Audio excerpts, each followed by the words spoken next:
So hey guys, how are you all? Welcome to, so we are back with a brand new movie on what if Naruto was Tayuya awakes in Konoha Hospital, Tsunade's age. But before we start, be sure to subscribe to our channel and like this video. Now let's begin the story. White was the first thing her eyes saw, and her first thought, am I dead? She moved into a sitting position and quickly realized she was in a bed.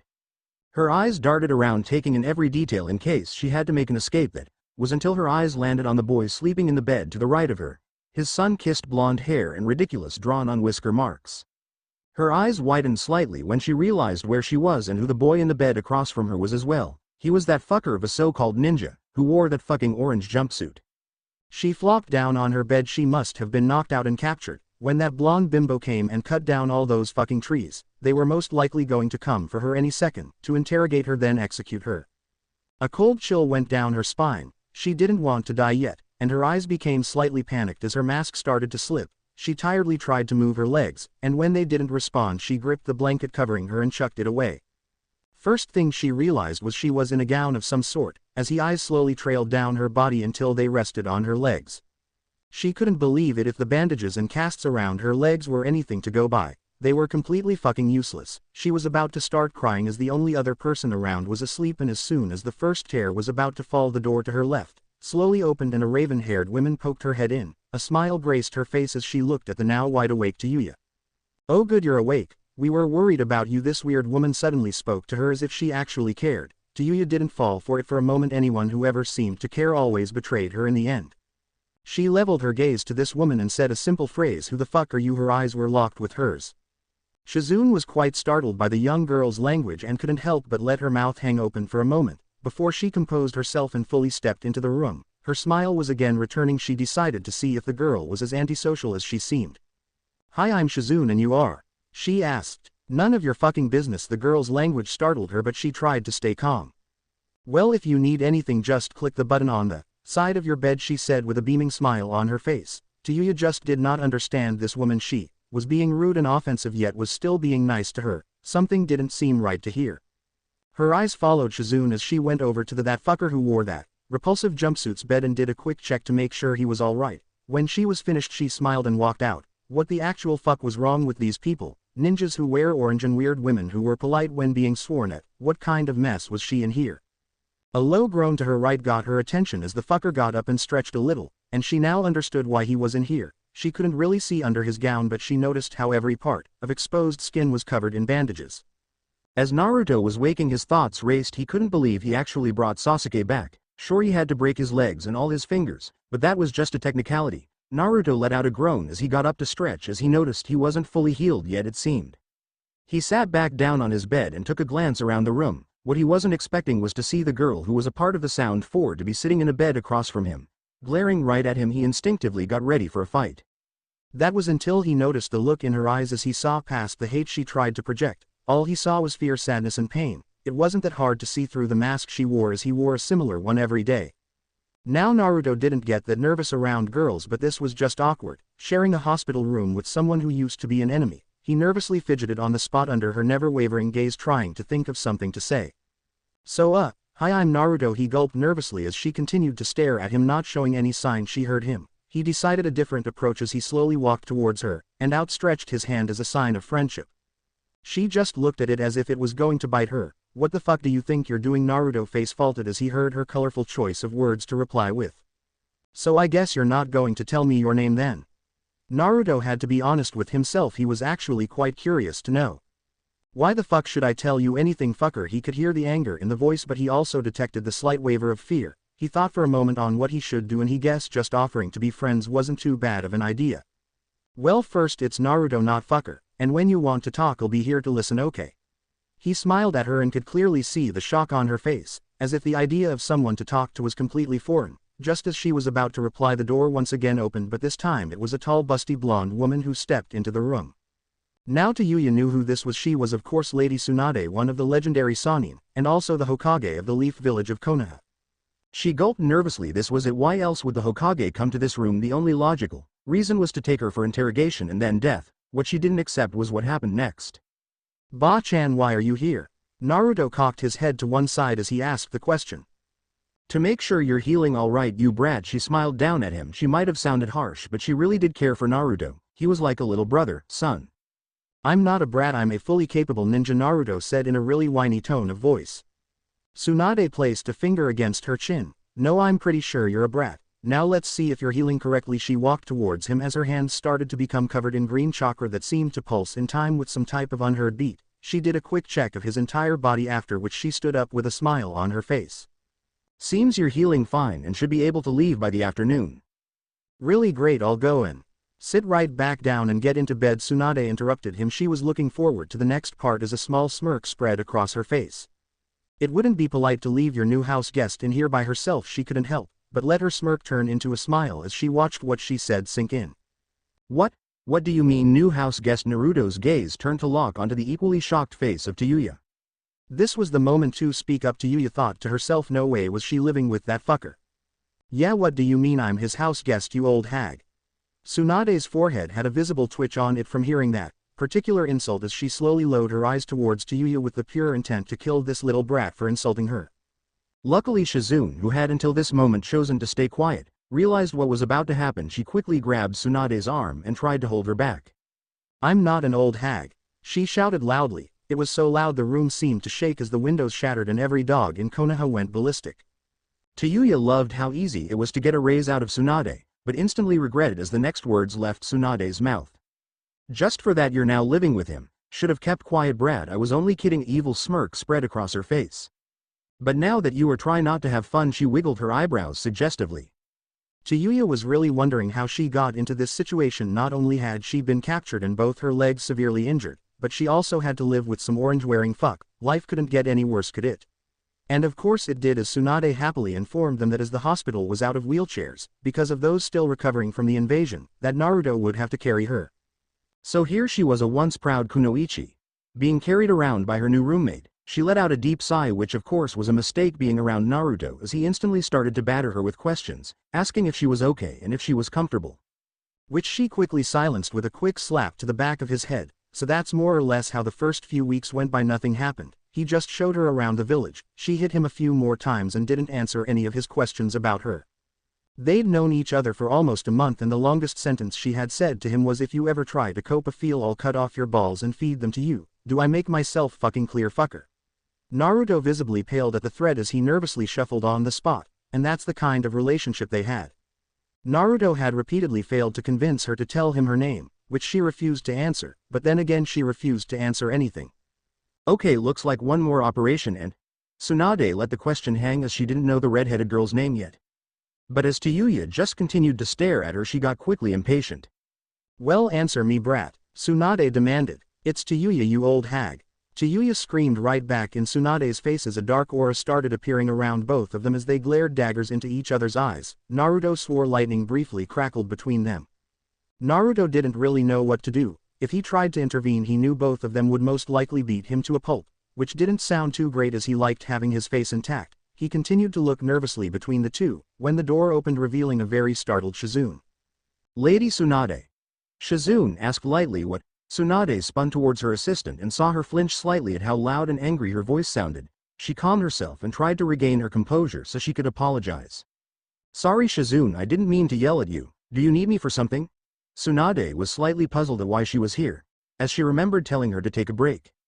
Well, the council wishes to speak to you, about Sasuke. Naruto and she dipped her head in the direction of Tayuya, who was slightly nervous now. Why would the Konoha council be speaking about her? She thought the Hokage had cleared her after she had willing given the information on everything she knew about Orochimaru and his various hideouts.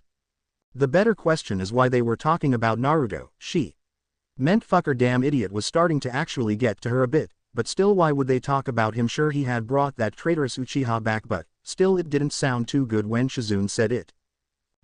Nei-chan, why do they need to speak about me? Naruto asked quite nervously as the only logical reason came to mind. They were finally going to kick him out of the village. Naruto wasn't as sad as he thought he would be, though. He didn't really have much reason to stay as he thought about it. The only real friend he had was Shikamaru, and the only other people who cared about him were Ba-chan, Nei-chan, Kakashi, Ero and Iruka-sensei. While the rest just seemed to tolerate him, he let out a sigh as he looked up at Shizune. They're going to kick me out, aren't they? Naruto couldn't help but ask if he found it now maybe he could get home and pack before the villagers started a mob to get one last beating in. But what about Tayuya? He couldn't believe all this time he didn't know her name and all Ba-chan did was call her a brat. To find out if he did have to leave, he felt partly responsible for Tayuya. Sure, she hit him, insulted him, and was more or less just plain mean to him, but he was used to that sort of treatment, and he knew it was just her way of pushing people away, but he wanted to make her realize that not everyone was going to hurt her, and there were some people that did care. Naruto, I won't let them do that to you. You know that, Tsunade said with a sad undertone to her voice. Naruto just looked at her. He knew she was just trying to make him feel better, but he knew that as most of the clan heads had been injured in the invasion and still hadn't recovered fully, meaning that the majority of the council were civilian. Yep, he was getting kicked out for sure, but he still couldn't help but wonder what would happen to Tayuya. He didn't know why, but he felt like they had some sort of connection. Ba-chan, we both know you can't stop them, so make sure Tayuya's safe when I'm gone, okay? Tsunade just looked at him with a sad look on her face. She knew she couldn't stop them from doing it, and she hated herself for not being able to. She thought for a moment maybe she could compromise with them. Don't worry, Naruto, I think I might have a way to keep you here. Really, but how could you? Why do you always ask so many questions? Tsunade couldn't help but keep the annoyance out of her voice as she interrupted him, and turned around and walked out with Shizune exiting after her, as closed the door quietly behind her. Naruto just looked at the door for a few moments until he turned to look at Tayuya and got slightly startled by the glare she was giving him. What? Now as soon as he said it, he realized that probably wasn't the best thing to say, as the glare just intensified, and he could almost feel her looking at his soul.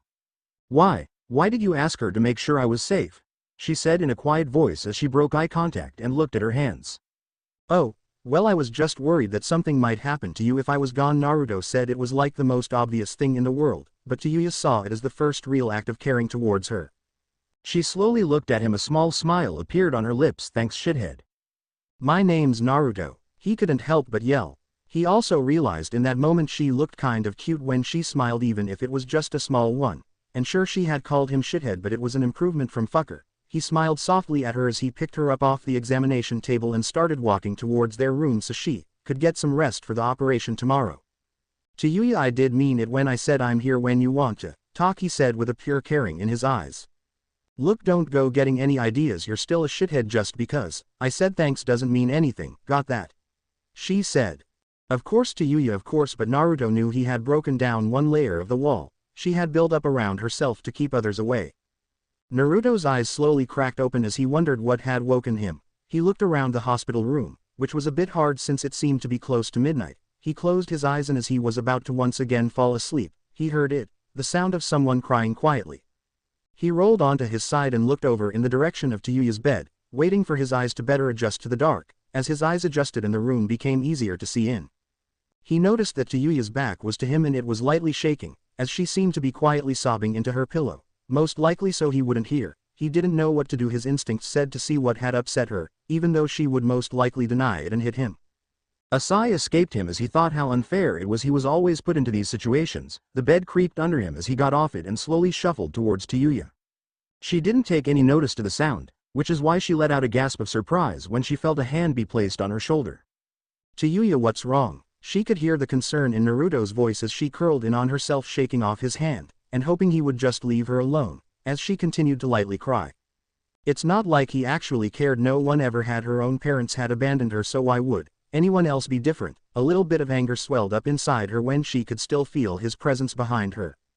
He must be getting so sick pleasure from seeing her like this or something. Usually when someone saw her cry she would beat them till they forgot, but she just didn't see the point in it anymore. Her life was more or less over. Even if that old hag could fix her legs, it's not like she let her be a kunoichi or anything. She didn't even have her flute anymore, the one thing that had kept her sane all these years, and it was gone. She could feel her warm tears on her face and thought how pathetic she must have looked at that moment. Her eyes widened slightly when she felt the bed shift under her as more weight was placed on one side, and a hand came up and placed itself on her shoulder once again. Tayuya, she heard him whisper in her ear as his warm breath sent a tingling sensation along her skin.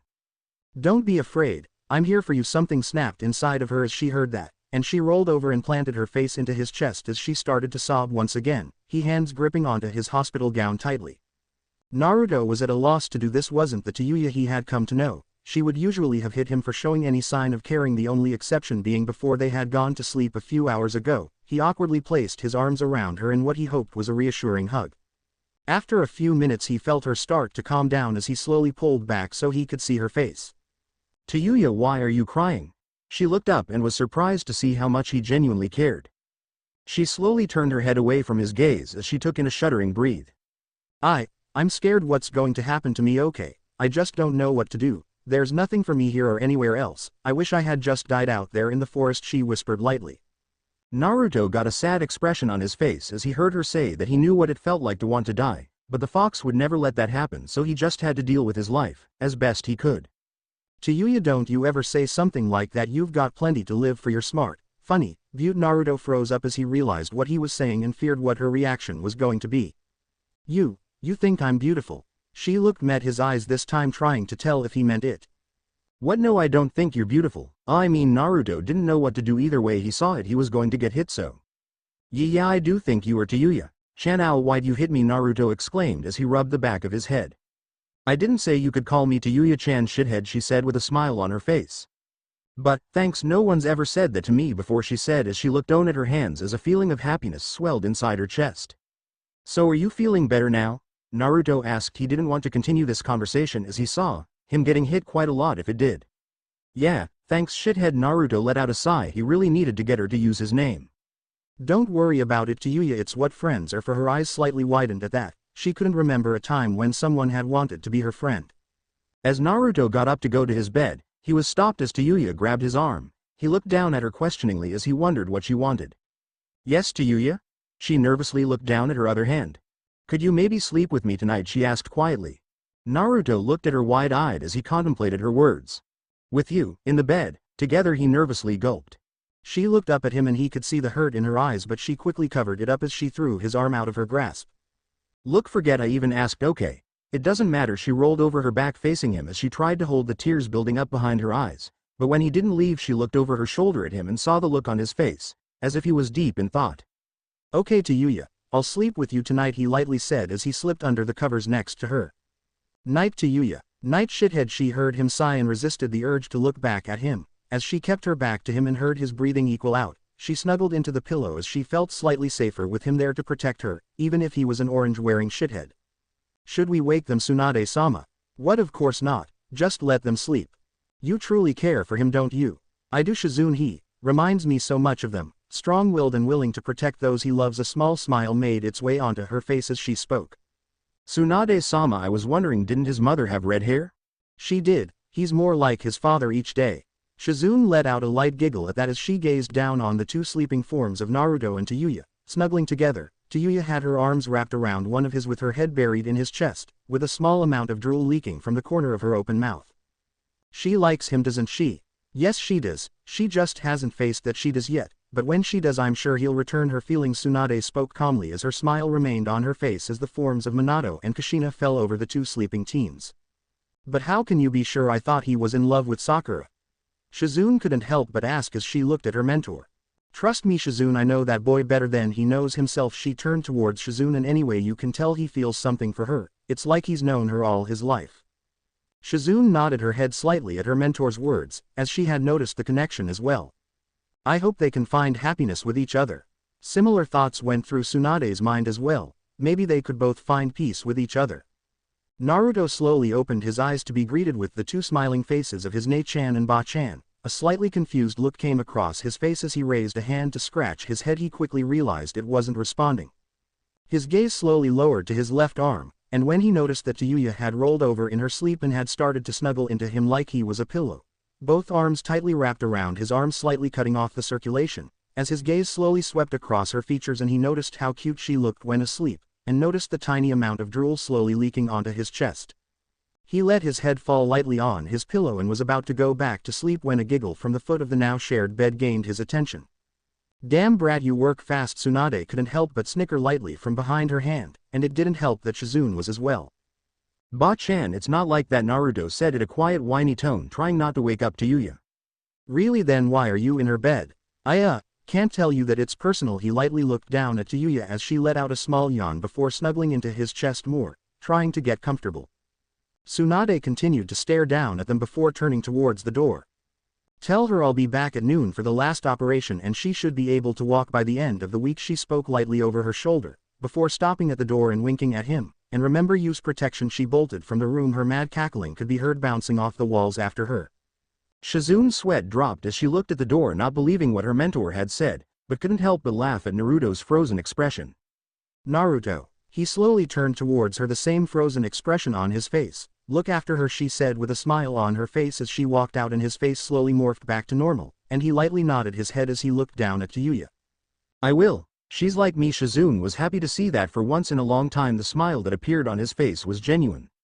Tayuya was for once happy when she woke up, as her pillow was extremely comfortable, more so than when she fell asleep. She slowly opened her eyes and let out a yawn as she stretched and wiped the trail of drool from her mouth, and looked down at her pillow.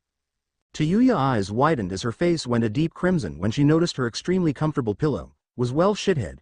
Her face grew a darker shade of red as she realized she must have snuggled up to him in her sleep. More morning. Tayuya-chan. Naruto yawned out. Luckily he wasn't looking at her as he didn't realize he had added the chan to the end of her name, causing her face to grow even redder, almost rivaling Hinata's. She mustered every ounce of willpower she had to forcefully make the blood leave her face so he wouldn't see her blushing. She didn't know why she was blushing. It's not like she had feeling for him or anything, did she? Tayuya-chan, are you okay? Naruto asked as he leaned towards her but stopped when he realized she leaned away from him, and he couldn't help but a frown come across his face. Did I do something wrong? When he didn't get a response, the small amount of happiness that he had felt swell in his chest when she woke up slowly started to diminish. He slowly leaned back away from her and let out a sigh. He thought he had finally made a friend, but he was wrong like usual. He swung his feet over the edge of the bed so he could stand up and get his clothes from under his bed. Ba-chan was here a few hours ago. She said she could give you the final operation this afternoon. He spoke quietly as he slipped on a pair of black ninja pants and a blue shirt. He didn't think the orange jumpsuit was too good of an idea, seeing as it was more or less a pile of cloth strips. I'll be back then, he finished before he walked towards the window and slowly sliding it open, letting the crisp warm air of Konoha blow through. Tayuya raised her eyes to look at him as he opened the window, still remaining still. Where are you going? She whispered loud enough for him to hear. He turned to try and make eye contact, but when she looked away felt a pang in his heart, which he couldn't explain. His grip on the frame tightened as he let out a shaky breath. It doesn't matter, it's clear you don't want me around, so I thought it would be best if I left you alone for the day. He spoke evenly, even though he felt torn inside knowing she couldn't even look at him and she didn't even know of the fox. But what I thought we were going to hang out before the operation, she finished lightly as he jumped out the window before she could finish. Tayuya looked down at her hands as she felt a tear slide down her cheek, soon followed by another. Why did she act like that? She could see that he was hurt when she leaned away and wouldn't make eye contact with him. She wiped the tears from her face, but that didn't help as more followed those she just wiped off. Why did she have to be like that and push away the one person that cared about her? Light sobs started to rack her body as she fell onto the bed on her side as she started to cry into the pillow, trying to muffle the sounds of his sadness.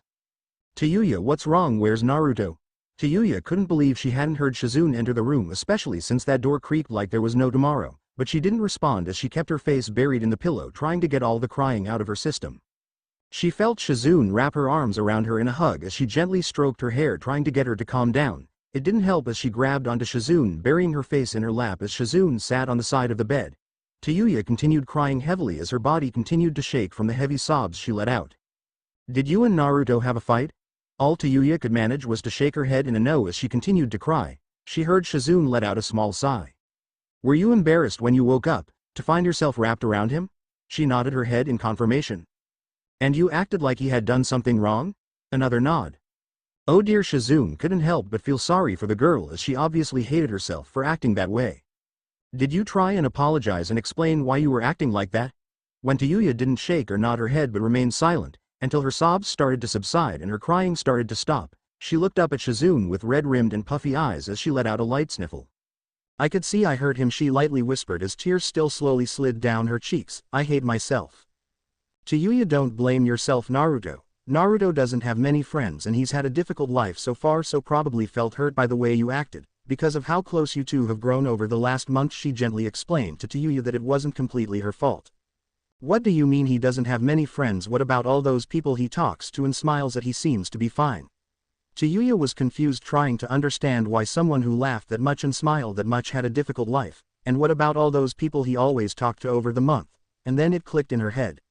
He's pretending, isn't he? He's pretending to be that happy. I thought his laughs and smiles seemed strained but I didn't think much of it, she admitted. Shizune smiled lightly down at her as she continued to lightly stroke her hair. Tayuya, when you see him, just explain why you acted the way you did and apologize. Tayuya looked up at her, not believing it was that easy, but a small frown spread across her features. But why does he have a difficult life? I'm sorry, but he has to be the one to tell you that. Just listen to what I've said and you guys will be back to being friends. In no time, and maybe something more, she added suggestively and giggled lightly at the shocked expression on the girl's face. I don't like him like that, Tayuya yelled at her.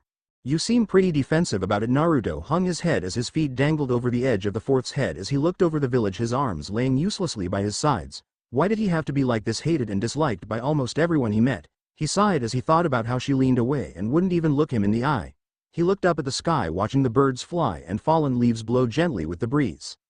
It was still early, it wasn't even midday yet, and he just couldn't think of anything to do as he kept seeing her pull away from him in his mind. He could go for a walk through the village, but without Tayuya the villages and shinobi that hated him might attack him. They only thought Tayuya was some innocent girl that he was being made to carry around on the Hokage's orders. He was glad they thought that if they knew she was part of the group that kidnapped the last Uchiha, they might not have held back with their anger. Naruto couldn't believe Sasuke had been welcomed back with open arms, and all he got was the same glares and hate-filled looks. No matter what he did, they still hated him, all because he had something in him that he had no choice over. Naruto looked back down at the village he had sworn to protect, but couldn't help but question if it was worth it anymore. The only people that he cared about were all capable ninjas. He couldn't help but let a frown mar his face as he realized that Tayuya probably wouldn't need him after she got her legs fixed. He reached behind him into of his ninja pouches and produced a sealing scroll and channeled a small amount of chakra into it, until poof, with a cloud of smoke, he held a jet black platinum flute in his hands. He ran one finger gently along its smooth surface as his eyes started to lightly water as he resealed it. He'd had to create an Hanja clone to buy it so wouldn't Tayuya notice, and so the shop owner wouldn't overcharge him, and realized that after he gave it to her after she could walk again that he probably would never see her again. Then it would be back to normal. He'd go back to his apartment, try and take his life unsuccessfully until he found the right seal to suppress Kyuubi's chakra and get beaten by the villagers on a weekly routine. He gazed down over the edge of the fort's head and briefly wondered if a drop from this height might actually kill him. Don't be foolish, kid, we both know I could heal you, he heard the fox's voice echo in his mind as he faced the fact that maybe he was just meant to suffer. Okay, now this operation would take an hour or two as I'll be knitting the ligaments in your legs back together and you'll need to be absolutely sure I do it perfectly. Tsunade spoke in a serious and professional tone to make sure Tayuya understood the seriousness of the situation. Tayuya gulped nervously. One screw up and she might not walk again. She wished Naruto was here, but he hadn't shown up like he said he would. I must have hurt him more than I thought. Guys, please, I need to get to the hospital. I told someone I'd be there for them. Naruto tried to plead with the 5 Chunin rank shinobi that slowly started to surround him. HMPH, unlikely demon, who would want you to be there for them? One of them sneered as he slowly drew a kunai with an explosive tag wrapped around it. Naruto's eyes widened at the sign of the explosive. The hate must be growing for him if they had decided to start using them against him. He looked around himself and still couldn't believe they had cornered him in the middle of an alleyway. Water style. Water prison jutsu. Naruto tried to evade as the one directly behind him lunged at him but failed as he got a grip on the back of his shirt, and water from nearby puddles formed a sphere around him. He instantly knew he was in trouble as he didn't know how to convert chakra into oxygen yet. His eyes visibly widened as one stepped in front of him, a sword in a two-handed grip. He let out a muffled scream as the blade cut across his chest and the water around him turned a light pink that slowly darkened as more blood seeped from the slowly closing wound. He choked on water as he let out a gasp, as the sword plunged into his gut and he could feel it pass all the way through, narrowly missing his spine. The sphere was almost more blood than water now as the others joined in with an assortment of weapons. Naruto's body became limp as he started to black out from the pain and lack of oxygen, and as his eyes slowly started to close the jutsu was released and he fell to the ground, clawing at the ground as he desperately sucked in lungfuls of air. He felt the sound of fighting happen around him as he heard 2 of his assailants cry out in pain and heard a third body drop, and then there was only silence. Naruto, are you okay? Here Naruto slowly blinked, his body still in pain as it spasms, lightly trying to determine if everything with itself was okay. Ero sensei? He managed to croak out before he blacked out. Tsunade wiped a bead of sweat from her forehead as she slowly passed a hand slowly over Tayuya's legs, making sure everything had went perfectly. She let out a relieved sigh, as everything was fine. She smiled up at Tayuya, who was nervously waiting for the results. Everything's fine. Actually, it went better than I expected and you should be able to be up and walking in a few days, but I'd put off any type of training for the next 2 weeks. Really, they're fixed. I'll be able to fucking walk again. Tayuya beamed as she experimentally swung her leg and let out a shriek of happiness. Thanks, you're not too bad for an old hag, but why would I need to do training? Tsunade smirked to herself, sure that insult grinded on her nerves, but she knew if she remained calm it would piss off this annoying brat quite a lot. Well, you'll need to do training to build up the muscle you've lost over the last month. How else did you expect to be a kunoichi of Konoha? Tayuya couldn't believe it, she was going to be allowed to be a ninja, even if it was for this shithole of a village. But before she could respond, the door burst open, revealing a tall man with long spiky white hair wearing a headband with the kanji for oil on it, with ridiculous face paint and even more ridiculous clothes, but she let out a gasp and her eyes widened as she noticed whom he was holding in his arms and the state they were in. Naruto, she whispered soft enough that no one in the room heard. Naruto. Tayuya couldn't believe it, he seemed dead, and if it wasn't for the slight rise and fall of his chest she would have thought he was dead. Blood completely covered him and his clothes were shredded as blood slowly dripped from the tip of one of his fingers. Jiraiya, what happened? Tsunade said as she started preparing a bed for Naruto. Put him here. Shizune, go get some bandages. Tayuya was still in shock as they moved around her, but her eyes only followed Naruto. She felt like being sick at how expressionless his face was. Jiraiya, what happened? Tsunade asked in a demanding tone as she glanced at her former teammate. He was attacked by a group of shinobi, but Tsunade, they were hanged and one had this on him. Jiraiya reached behind him and fumbled around in one of his pouches. Here Tsunade's eyes narrowed as she saw what he held in his hands, a demonic cat-looking mask similar to those of the Anbu. That old war hawk's getting bold, something will have to be done. Tsunade, is that the best thing to do? We don't have proof he gave the order, and most of the council are under the impression that Root was disbanded. Jiraiya wore a frown as he spoke. Tsunade, maybe I should take him away for a while. Tsunade's eyes widened at that. She had been thinking something similar, but more along of the lines of Jiraiya training him in the village. What, you can't take him away? They both turned to look at the fiery redhead who was still in the room, as tears started to leak from her eyes as she tried to hold them back. I need him. Tsunade had a sympathetic look on her face as she gazed at Tayuya. She knew the boy was like a lifeline to the girl, and didn't know if she would be able to live in the village without him, but Naruto needed to be trained and it seemed he wouldn't be able to inside the village, even with Jiraiya watching over him. Tayuya, I know he means a lot to you, but it's not safe for him. This is proof of that. Tsunade tried to gently explain to her but realized she only made it worse as Tayuya started to really cry. Jiraiya stood silently as he watched Tsunade try and comfort her. He was completely serious as he thought about what could be done, and then he saw it, as he saw the look in her eye that was only there when she looked at Naruto. He couldn't believe what he was about to do. He let out a sigh as he dragged his hand across his face. I'll bring her along as well. It wouldn't be safe if anyone found out who she was. He let out a nervous gulp, as Tsunade slowly turned towards him, fearing she thought he was offering it for purely perverted reasons. Please do tell how you know who she is. Jiraiya definitely didn't like where this was going. Now Tsunade, I run a spy network, so it shouldn't be that surprising that I know something like that. Jiraiya knew his reply was weak, and he was most likely going to get launched through a wall. As he slowly backed away, she hated him spying on her. Not the face. Jiraiya's screech could be heard all across Konoha, and some villagers thought they saw a shooting star that night. They didn't find it odd that it was going towards space and not away.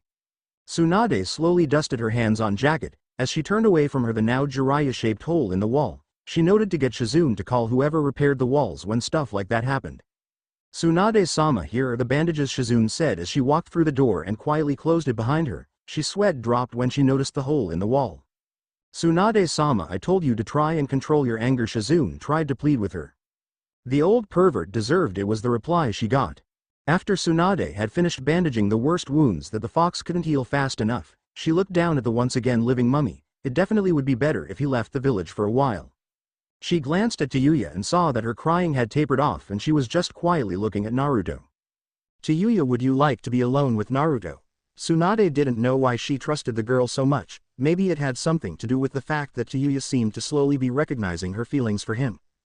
Tayuya just nodded slightly in confirmation. She tensed slightly as Tsunade lifted her up and placed her next to Naruto's sleeping form, slightly surprised with the Hokage's strength. Tayuya, I'll talk to Jiraiya about you going with them, but you won't be able to go until your legs are healed. Tayuya just nodded once again as she slowly laid down next to Naruto and grabbed one of his arms, as she continued to look at his sleeping face. Tsunade took that as her cue to leave, as she walked to the door, turning off the light on her way out. As she closed and locked the door with a resounding click, she quickly started to walk down the hallway towards her office, as she had one placed in the hospital in case she was there late. When she finally arrived, she sat down in her chair and let out a long sigh, as she reached for her stash of sake. Needing it to help her relax, with a click of her fingers 3 Anbu appeared in front of her. Yes, Hokage-sama, the three said in unison. Tsunade looked over them with a critical eye. These three were her most trusted of her Anbu bodyguards. You three are to guard Naruto Uzumaki in room 315, do I make myself clear? Yes, Hokage-sama, and with that the three leapt into the shadows of the room. Tsunade rubbed the sides of her head before taking a swing from her sake bottle. I'm getting too old for this, she mumbled as she sank into her chair. Tayuya couldn't get to sleep knowing Naruto had been attacked. She was afraid someone would come to finish him off. This thought stayed with her as she unconsciously tightened her grip on his arm. She buried her face in his chest, breathing in his scent as she lightly cried, trying to will him to wake up, so she could talk to him. She didn't know what she would do without him, and now there was a chance he was going to leave and she would be left alone. Like all the other times through her life. Tayuya soon fell into a nightmare-filled sleep and would snuggle into him every time they got to bed. Without even knowing it, Tayuya's mind had accepted the feelings she had for the blonde. Naruto let out a groan as he cracked open his eyes, as memories of the previous night came back to him. He winced slightly as he could still feel where the various weapons that had cut and stabbed into him. He grunted as he tried to sit up but fell back against his pillow as a sharp pain went across his stomach. Something tickled his chest as he squirmed slightly as he looked down at the cause, and was met with the chocolate-brown eyes of Tayuya staring at him. Are you okay? He stopped breathing for a moment, as she spoke, not quite believing she could look so beautiful, as her hair framed her face, drawing attention to every detail, as the sun lightly lit up her face. She leaned forward slightly, her lips barely an inch from his as she repeated her question. Are you okay? She whispered it this time as she stared into his ocean blue eyes. Naruto gulped nervously at the proximity as he tried to open his mouth to speak but just couldn't put words together as he continued to stare at her. He let a breath as she broke eye contact and looked down at his chest. Nah, Naruto, I'm sorry. I'm sorry for the way I acted yesterday. I didn't mean to hurt you like that. It was just that when I woke up, I was holding on to you and, well, I was embarrassed, she spoke softly, still looking down, afraid at what she would see in his eyes if she looked at him. Tayuya, I'm sorry I left you alone yesterday. I was hurt, but I still shouldn't have abandoned you like that, and I missed you. Your operation. He let out a nervous chuckle as he almost said, you. Tayuya looked at him surprised. He didn't hate her. She couldn't help the smile that made its way onto her face as she looked at him. Luckily Naruto was prepared and he could actually breathe when he saw her beautiful face. Her eyes captivated him as he got lost in them and didn't realize he was slowly closing the distance between their lips. That was until the door burst open and shaked on its hinges as an angry-looking Tsunade stomped into the room. Naruto pulled away so fast there was an afterimage of his face left in front of Tayuya's, who blinked at how fast he moved, and couldn't help but a slight pout form. Where is she? Where's my sake? Tsunade bellowed as she looked around the room frantically. Naruto's face faltered as he heard that. Shizune had hidden her sake again, it would seem. Ba-chan, could you be a little quieter please? Tsunade looked down at Naruto, ready to put him through a wall, interrupting her search for her sake, until she remembered how hurt he was the previous night, and the major blush both Tayuya and Naruto had on their faces.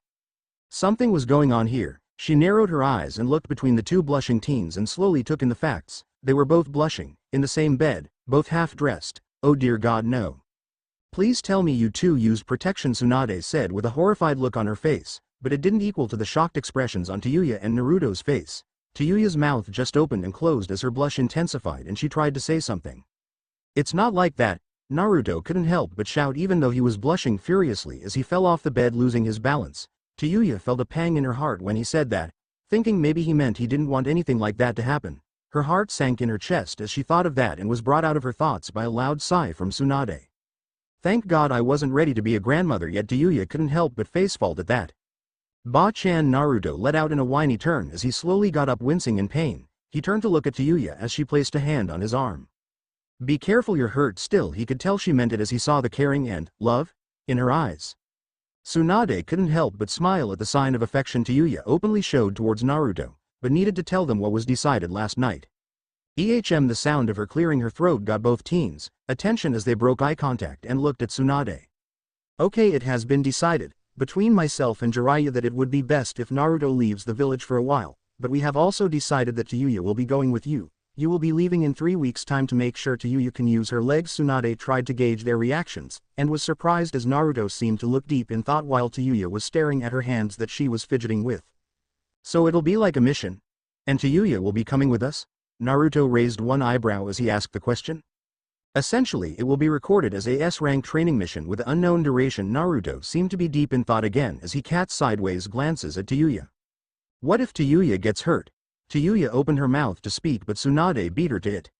We discussed it and we both believed that you wouldn't agree to this unless you could protect her yourself. Tayuya looked at Naruto for confirmation, and was surprised to see a fox-like grin on his face. You beat I wouldn't have agreed to it if Tayuya wasn't coming along. He looked at her from the corner of his eye and back at Tsunade. So what are we going to do for the 3 weeks?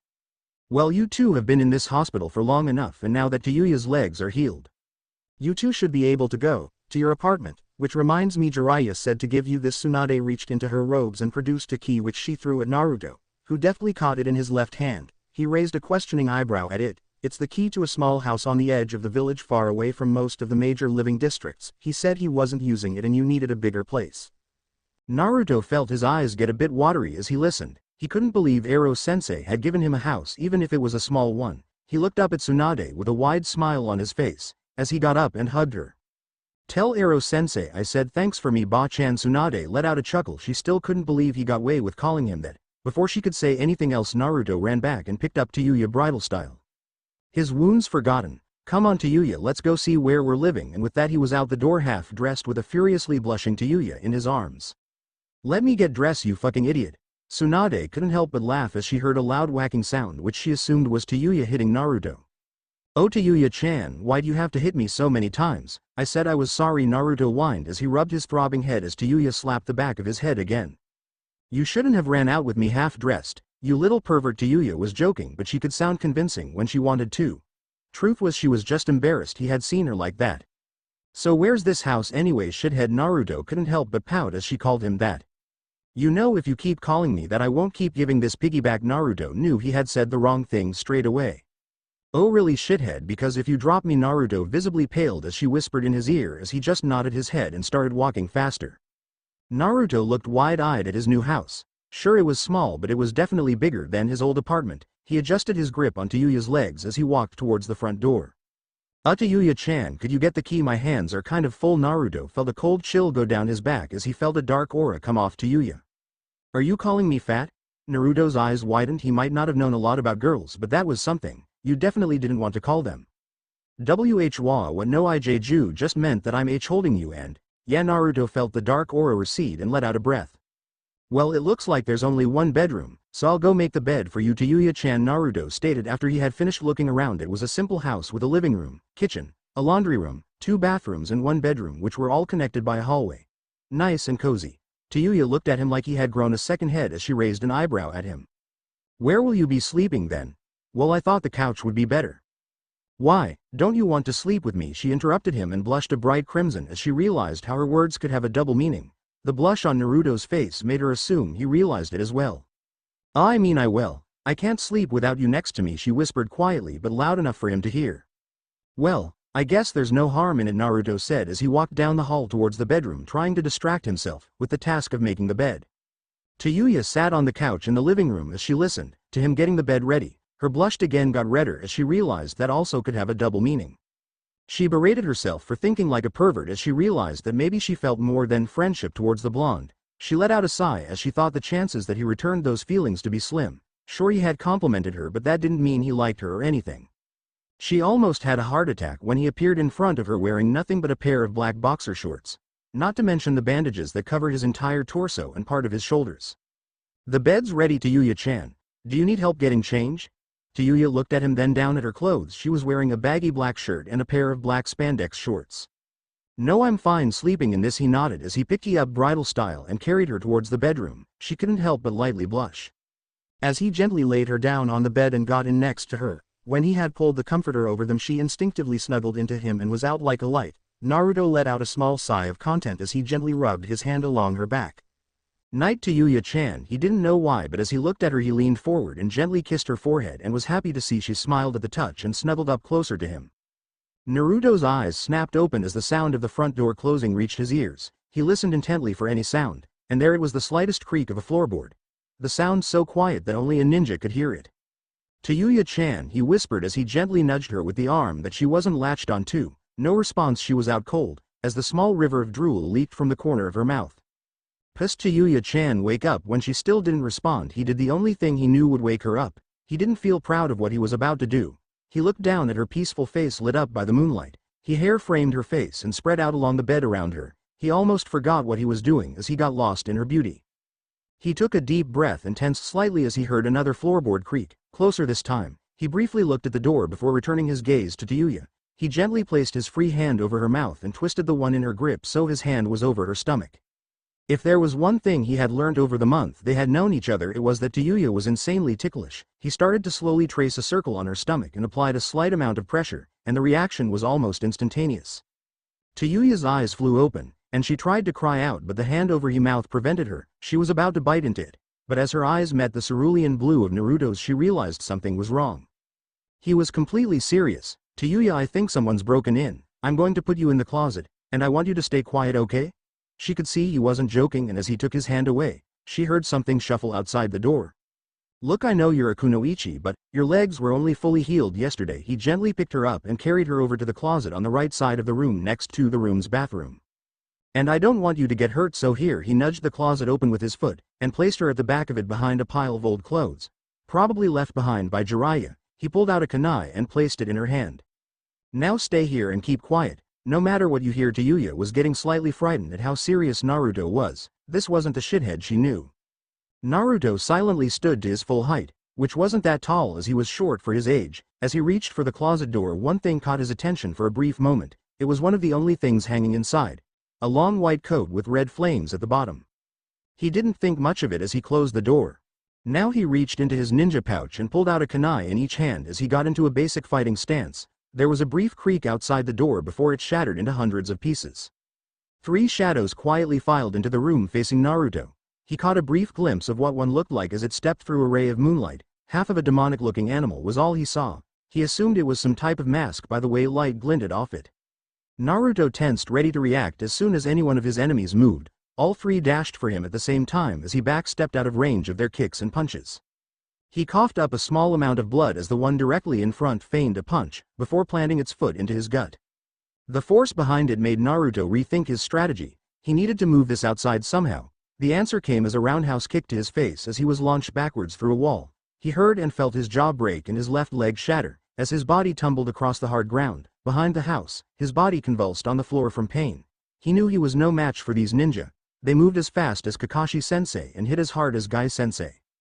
He slowly got onto his hands and one knee as he looked up at the newly made hole in the side of his house, and watched as all 3 shadows emerged and dashed across the ground towards him. He balanced on his one knee as he brought his hands together in the all-familiar cross sign.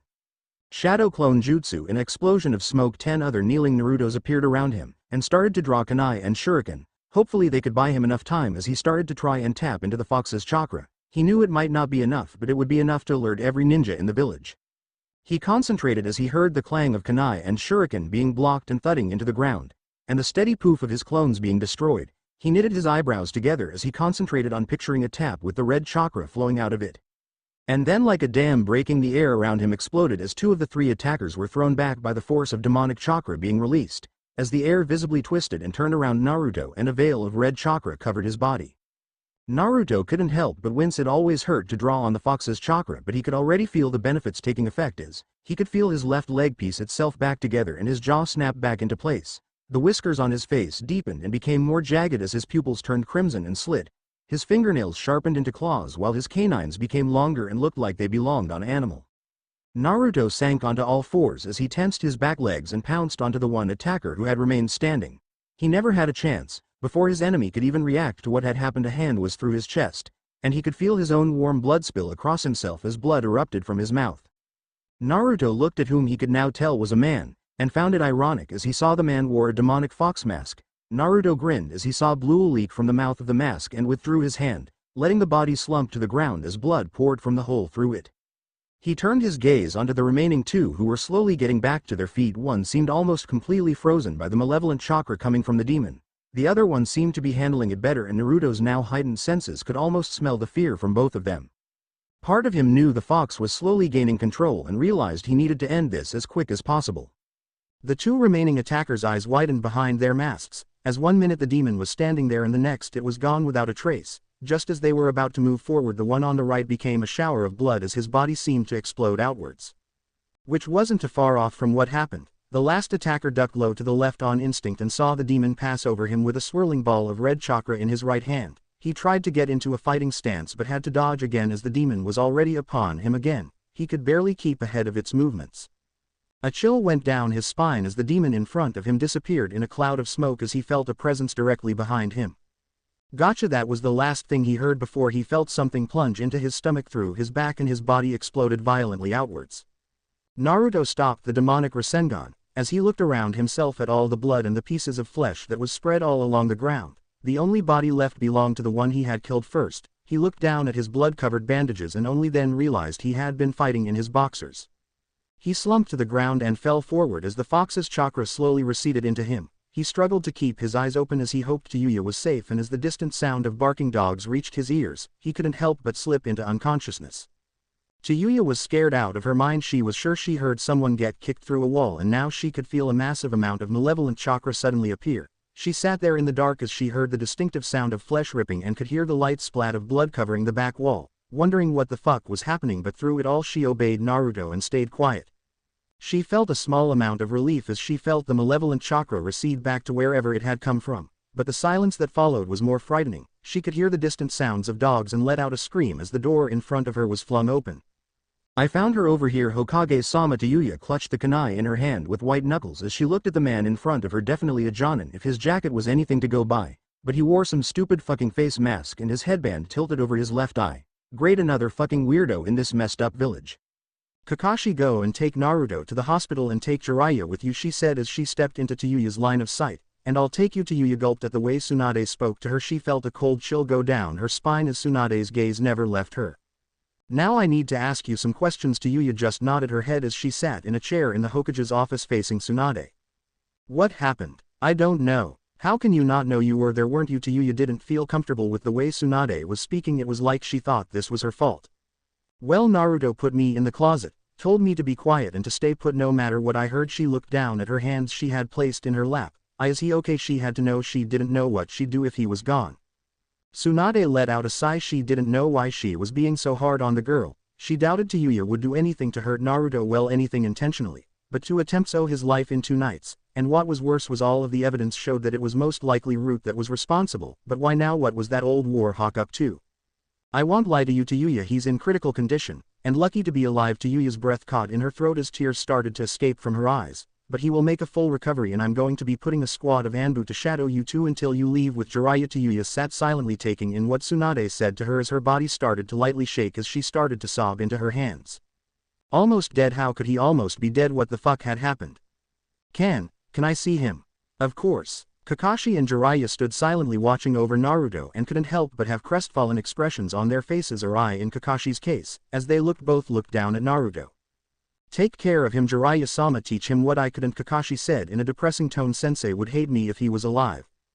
Jiraiya glanced at Kakashi from the corner of his eye as he let out a sigh. You can't blame yourself. I know the council told you to only train Sasuke. It's not your fault this happened. That was a Root assassin squad. Jiraiya spoke calmly as he lowered his head to his chest and closed his eyes. Kakashi's visible eye widened at his words as he turned to look directly at Jiraiya. Are you sure it was Root? Because that would mean... Yes, Danzo's ready to make his move, but he can't risk Naruto being alive. He may be powerful, but he's still scared of the fox's power, and knows Naruto will most likely stop him, which is why I have to train Naruto. I don't know how long we'll be gone for, but I'll need to teach him everything I know. But what about the girl? She'll need to be trained as well, and as legendary as you are, I think even you would have trouble training them both. Yes, I would, which is why I've requested someone else come along to train her while I train Naruto. Before Kakashi could ask who, the door opened to reveal Tsunade carrying a crying Tayuya. Kakashi, you can leave. Now Kakashi realized this was a command. Yes, Hokage-sama, he said before disappearing in a swirl of leaves. Tsunade placed Tayuya next to Naruto, and as soon as Tayuya touched the bed she buried her face in Naruto's chest, her body convulsing as she heavily sobbed into his chest. Jiraiya, when you leave I want you to cross the border. Don't do any training while in the land of fire. Do you understand? The only indication that he had heard was a slight nod of his head. Maybe we should leave them alone. Tsunade was surprised he was willing to leave Naruto alone. Don't worry, I asked Kakashi to check on him hourly, and if we don't leave them alone, who's going to drink this lovely bottle of sake? Tsunade didn't know where he suddenly got a bottle of sake, but it was enough to get her to agree that, and she trusted Kakashi to protect Naruto. So with that they left the two teens alone and quietly left the hospital room. Tayuya couldn't help but cry. This was the second time he had been hurt and this time he was lucky to be alive. The only part of him that was visibly were his closed eyes. She wrapped her arms around him, afraid if she let go he might disappear forever. The girl is here. What are you talking about? Naruto looked up at the fox as soon as he lost consciousness. He had awoken in front of the fox's cage. The one you humans call Tayuya. She is with your body. The deep voice of the fox answered him as it grinned down at the boy. I will admit, kid, you have picked a fine maid. Naruto choked on his own spit as he stumbled backwards, tripping over his own feet as he landed on his back. He could feel the cold water of the sewer-like environment soak his pants and t-shirt. That had always puzzled Naruto. If he was wearing a blood-covered shirt and boxers when he had passed out, why did his mind dress him in a blue t-shirt and black ninja pants? Just one of those things he guessed, but back to the matter at hand. What do you mean, mate? Naruto shouted up at the grinning fox. Oh, how he enjoyed messing with this kid. What don't they teach you kids about mating? Naruto knew what he meant but didn't really want to have this discussion with a giant 1,000-year-old demon. I'm not having this discussion, he said, standing up and turning away from the caged beast. And here I thought you had feelings for this girl. Naruto didn't know how to respond. If he was honest, he didn't know what he felt towards Tayuya. He did know he felt something for her, but he'd never really been that close to a girl before, so maybe he did feel something more than friendship towards her. Okay, maybe I do feel something towards her, but nothing can ever happen between us. When she finds out about you, she'll probably hate me like so many others, he said with a defeated sigh. Have you learned nothing, kid? Naruto looked over his shoulder at the fox. What do you mean, have you learned nothing, kid? Naruto was confused and irritated that the fox couldn't just be straightforward about things. The girl clearly has feelings for you regardless if she knows about me. He grinned down at the boy. Maybe he owed Naruto to tell him this, or maybe he just wanted to mess with him some more. He couldn't decide as he grinned down at the boy. How could you know that? The fox couldn't help but let out a booming laugh that shook the room. What do you think she's doing right now? Oh well, I guess she's probably asleep. Naruto was really confused. Why would he ask that? Wrong, kid, at this moment she's crying into your chest right now, and she looks like she's losing her mind without you there. Naruto's eyes widened at that. He needed to wake up. I have to go, can you wake me up please? Naruto got a chill as the grin got wider on the fox's face. Oh, but I do enjoy these little chats we have, but seeing as you said please. A blinding pain filled within Naruto as the room around him slowly started to flake apart as small pieces of it peeled away, turning into a swirling vortex that engulfed Naruto. Don't lose her, kid, and with that everything went white. Tsunade looked at Jiraiya with a leveled gaze, letting out a sigh before placing her saucer of sake on her desk. She knew there had to be another reason other than wanting to drink. She rubbed the sides of her head, closing her eyes. She was definitely getting too old for all these discussions. Does she know about the fox? She noticed how serious he was and eyed the bottle of sake sitting in the middle of the desk.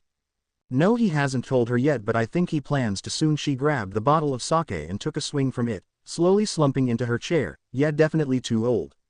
Tsunade won't if she reacts well badly to the news. She won't. She likes him too much to care about what's inside of him. Yes, but what's inside of him is the most powerful of the tailed beasts. He grabbed the bottle sake out of her grasp and took a swing from it before handing it back to her. And I've been meaning to ask, is she Uzumaki? Tsunade's eyes widened at that as she emptied the bottle of sake. Truthfully, I don't know. She doesn't remember her past at all. She can't remember who her parents were or if she even came from a clan. I guess you'll have to find out while training her, won't you? Tsunade reached under her desk, producing 2 new bottles of sake, handing one to Jiraiya as they both took a swing. We're too old for this, they said in unison before letting out sighs and emptying their bottles of sake. He slowly cracked his eyes open, waiting for his eyes to adjust to the darkness of the room. His body hurting all over, one of the after effects of using the fox's chakra. He slowly raised his right hand, wincing from the pain the movement caused as he reached for Tayuya, who he could feel was holding onto his left arm, head resting on his chest like usual. As he brought his hand up to rest it lightly around her shoulders, he felt her shift slightly and heard her let out a small whimper before he tightened his grip around her shoulders, pulling her closer to him, and as she stopped he let out a small sigh. He didn't know what to do as he stared at the ceiling, listening to the sound of Tayuya breathing steadily, thinking over what the fox had said. He knew he had to tell her about the fox, but he wondered if maybe the fox was right and she wouldn't care. He didn't think it was likely though. He couldn't help but let out another sigh as he decided he would do it in the morning, after which he would give her the flute he had gotten for her. Naruto had a nightmare-filled sleep that night of Tayuya turning her back on him, telling him he was a monster and that he should die. The hatred was evident and the mistrust he could feel a part of him break as the dream repeated itself over and over again, an endless rerun of Tayuya hating him because of what he had inside of him. His eyes shot open as he let out a gasp. He could feel the sweat clinging to his skin. It had seemed so real. He was glad it wasn't, as he could feel the warmth of Tayuya by his side still resting peacefully, it seemed. She even had a small smile on her face. He couldn't help but smile as he looked down at her. Seeing her smiling was rare, but it was one of the greatest things he had ever seen. But as he thought about what he planned to do when she woke up, a frown slowly spread across his features. "Kit, stop worrying, it will be fine," he heard the fox grumble in his head. He didn't understand how the fox could possibly know this. Even if he was a 1,000-year-old demon, it just didn't seem likely that she wouldn't hate him. He winced slightly as she pressed closer, causing the pain he constantly felt multiply. Maybe he had used the fox's chakra for too long, or maybe he had used too much as his body still ached. He looked towards the door as it creaked open, as Shikamaru walked in with a bored expression on his. Naruto was shocked that he was here the last time being 2 weeks ago, where he and Tayuya had a yelling competition, which had resulted in him being hit and having to listen to Tayuya complain about pineapple head fucks and their blonde bimbo girlfriends. Not a pleasant memory. What are you doing here, Shika?" "Well, I heard what happened last night, so I came by to see how you were doing," Shikamaru casual said it, looking as if he was about to fall asleep. That was until he noticed that Naruto wasn't alone in his hospital bed. "Naruto, why is she in your bed?" He raised one eyebrow as he asked. "Oh well, this is how we usually sleep." Naruto slowly trailed off as he looked down at Tayuya. "So what, you two are together or something?" What, no, we're not together. Why would you say that?" Naruto let out a nervous laugh. He froze as Tayuya yawned before smiling and snuggling into him, which again caused him to wince. None of which went unnoticed by Shikamaru, who looked him over with a calculating gaze. "You like her, don't you?" "What, no I don't." "What would make you say that?" Another nervous chuckle from Naruto. "Yep, he definitely liked her," thought Shikamaru before he shook his head. He was getting off topic here. "Naruto, there is another reason why I came by. It was to warn you that Sasuke's looking for a fight. He's trying to prove it was a fluke that you were able to beat him and bring him back, and I overheard him talking to Sakura and Ino. He told them who Tayuya was." Shikamaru said it all with a leveled voice as he looked at Naruto, who seemed to be deep in thought. Naruto slowly sat up, bringing Tayuya with him, cradling her in his arms, with her sitting in his lap with her arms in her lap and her head resting on his shoulder. Wow, she was a deep sleeper. "Well, I guess I'll have to give him another beat down, and as for Sakura and Ino, if they try to hurt Tayuya-chan, they'll have to go through me first," Naruto said with his trademark fox grin on his face. "I'm not going to let her get hurt if I can help it." Shikamaru looked at him, then at Tayuya, who he couldn't believe made Naruto happier than he had ever seen him. He was tempted to make another jab at Naruto as he realized Naruto said Tayuya-chan, but thought it was too troublesome. "Well, be careful knowing Sasuke, he'll try something before you're healed, and I'll see you again in about a week. I've got a mission from Tsunade to go find someone in a nearby village." And with that, Shikamaru walked out the room once again with a bored expression on his face with the speed of a snail. Naruto thought about what Shikamaru had said and what he was going to do. If he didn't hold back, he might be able to beat Sasuke in his injured state, and knowing Sakura and Ino, they were most likely going to do something stupid and reckless. Sakura more likely, as Ino seemed to be less interested in Sasuke these days and more into Choji, surprisingly. But that still left Sakura, which was worrying as she worked in the hospital now. Luckily she didn't know where his new house was. Well, at least he didn't think she knew. But first he had to take care of Sasuke and make sure he couldn't ever threaten him or Tayuya ever again. But how could he do that? He was sure if Sasuke openly attacked him, the council couldn't do anything to him, as attacking a fellow shinobi without reason was treason. He was so deep in thought he didn't realize Tayuya was slowly waking up as she stretched out her arms in front of her, before wiping off the small amount of drool that was always there. As she slowly blinked her eyes open and looked around quickly, noticing she wasn't laying down but was sitting in Naruto's lap. A blush spread across her face as she noticed that his arms were around her, holding her against his chest almost protectively. She realized he had been told something as she looked up to see him deep in thought. What the fuck was with people talking to him before she was awake whenever they were in this fucking hospital? Seriously, what the fuck? "Shithead, what's wrong?" she asked lightly, hearing her voice snapped him out of his thoughts as he blinked before looking down at Tayuya, seeing the look of concern she had on her face. "Oh, Shikamaru Ju, you mean pineapple-headed fuck?" Naruto couldn't help but smile as Tayuya interrupted him. "Right, well, pineapple-headed fuck." He paused to see the smirk Tayuya had on her face at getting him to swear and took that as the go-ahead to continue. "He came by to see if I was okay and to tell me that Sasuke wants to fight, and that he told 2 people who basically worship him. Well, one who worships him, who you are." As Naruto finished, a frown spread across Tayuya's face. "But you're injured, and how does he even know I'm here? We haven't seen him at all around the village," she said with a slight anger-filled tone. Naruto had been wondering how he knew Tayuya was here as well, but hadn't dwelled on it for long.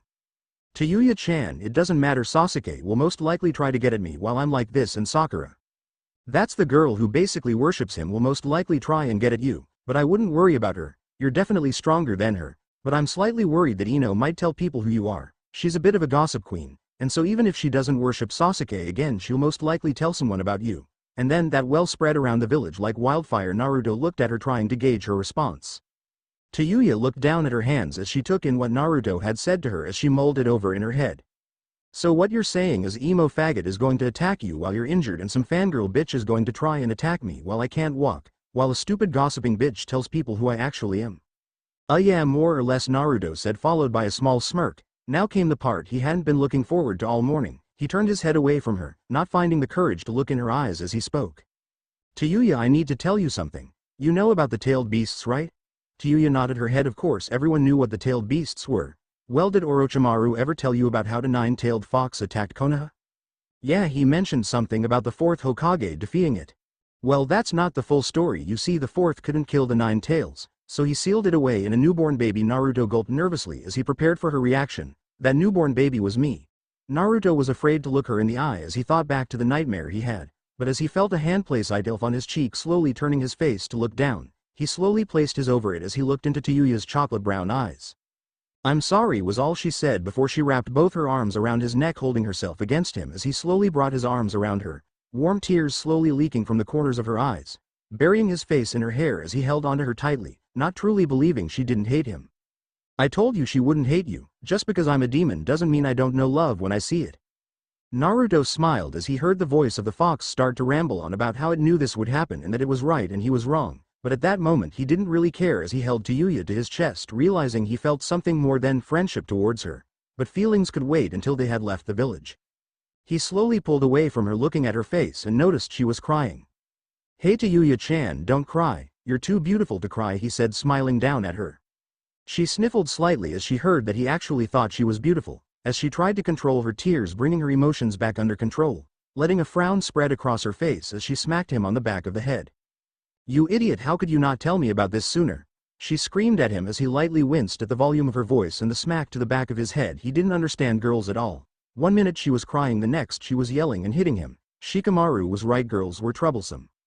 Didn't you trust me? She continued to yell at him, but he started to notice tears leaking from the corners of her eyes. Didn't you trust me? She whispered at this time as she looked away from him. Naruto placed one arm around her shoulders and the other around her midsection as he pulled her close towards his chest, lightly stroking her red hair as he didn't know what to do. Tayuya-chan, I didn't tell you because I was afraid you'd hate me, he whispered lightly. She pulled away from him and looked at the downcast expression on his face.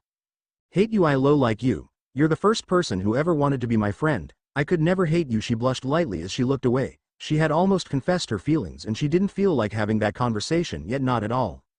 I like you too, Tayuya-chan. Now let's get back home. I need a change of clothes and I've got something for you. Tayuya looked at him with a curious expression on her face. You got me a gift? Yep, but I'm not telling you what it is, he said with a cheeky smile on his face. Then let's get going. What the fuck are we waiting for? Tayuya said excitedly, dying from curiosity. Okay, I'll just leave a note for Ba-chan so she doesn't have a heart attack when she sees that we've left. I'm waiting, shithead, Tayuya said impatiently as she sat on the couch in the living room as she could hear Naruto rummaging around in their room. Honestly, who forgets where they put someone's gift? Okay, I found it, she heard him say before she heard a slight poof followed by his footsteps heading towards her. Tayuya-chan, you've got to see it, the wall's good as new. But first he stepped around through the door, standing in front of her. Here. Tayuya let out a gasp as he held a jet black and what she assumed was some type of metal flute in his hands, outstretched towards her. She gently reached for it and plucked it from his hands before holding it up to her face, looking over its gleaming features. It's amazing, she said breathlessly as she traced a finger along its surface, amazed at how smooth it was. You got this for me, she whispered lightly. Of course, since your old one was destroyed I thought you could use a new one, but I'm going to go put something on. This gown is really uncomfortable. I'll get a change of clothes for you as well, Ba-chan said. She left some for you in one of the drawers. As Naruto slowly got dressed, he looked at the second gift he had gotten for her and wondered if she would like it as much. The flute. He decided he'd find out soon as he got out some clothes for Tayuya, and couldn't help but blush as he got out a bra and panties for her as well. He used every 1 ounce of willpower to not check what cup size it was as he walked out the room as quickly as he could. As his blush started to fade and he heard something from the living room, and it became clearer as he got closer. It sounded beautiful as he slowly walked towards the door and peeked around the corner to see Tayuya with the flute to her lips, eyes closed as she played the most amazing piece of music Naruto had ever heard. Tayuya was happy as she played her flute, completely oblivious to the world around her as he fingers danced across the flute, getting back into her rhythm, As she ended and opened her eyes, she realized Naruto was sitting across from her in an armchair, leaning towards her slightly with a captivated look on his face. What was that song? Oh, that wasn't a song, I was just playing how I felt, she whispered, blushing lightly. She'd never had someone listen to her just play her flute. Jutsus mostly sounded daunting, and more properly suited to be played at a funeral. Oh well, it sounded amazing. Put your clothes on the bed, he said as he stood up without wincing, the pain slowly fading but still there. He could do basic things like sit or walk without it hurting. Anything else still hurt incredibly. He picked her up and carried her to their room and sat her on the bed. I'll be on the other side of the door, just say when you're done, he said before hastily leaving, closing the door behind him. Tayuya looked down at what he had picked out for her. A long-sleeved white shirt, with black spandex shorts. She blushed lightly, a pair of white panties and a white bra, and a black cap. She looked at the final article of clothing before a smile spread across her face as she reached for it and felt the softness of it. He had gotten her a new cap as well. I'm done, Naruto heard her call through the door as he opened it slowly, and peered around the edge of the door, and he felt his jaw fall open as he saw her. The shirt clung to her torso as the shorts clung to her thighs, only reaching about mid-thigh, but as he looked up towards her face he couldn't believe how sexy she looked with the black cap he had got her pulled over her head, her hair covering her ears slightly as a single lock of hair hung between her eyes. She let out a slight giggle as she noticed his expression. So how'd I look? She asked Kafenbuboff. I mean, you look good. Naruto smiled at her even if he sounded like a complete idiot. At least she seemed to like the cap. Tayuya-chan, can you explain to me again why I'm giving you a piggyback? Naruto asked in a whiny tone of voice as he walked through the market district of Konoha, with a very sexy red head on his back. Well, I'm comfortable. Naruto sweat dropped at her response that had to be the lamest answer he had ever been given. It was worse than all the excuses Kakashi had for being late. Tayuya-chan, that's a pretty lame reason. Shouldn't you be walking around anyway to start building up strength in your legs?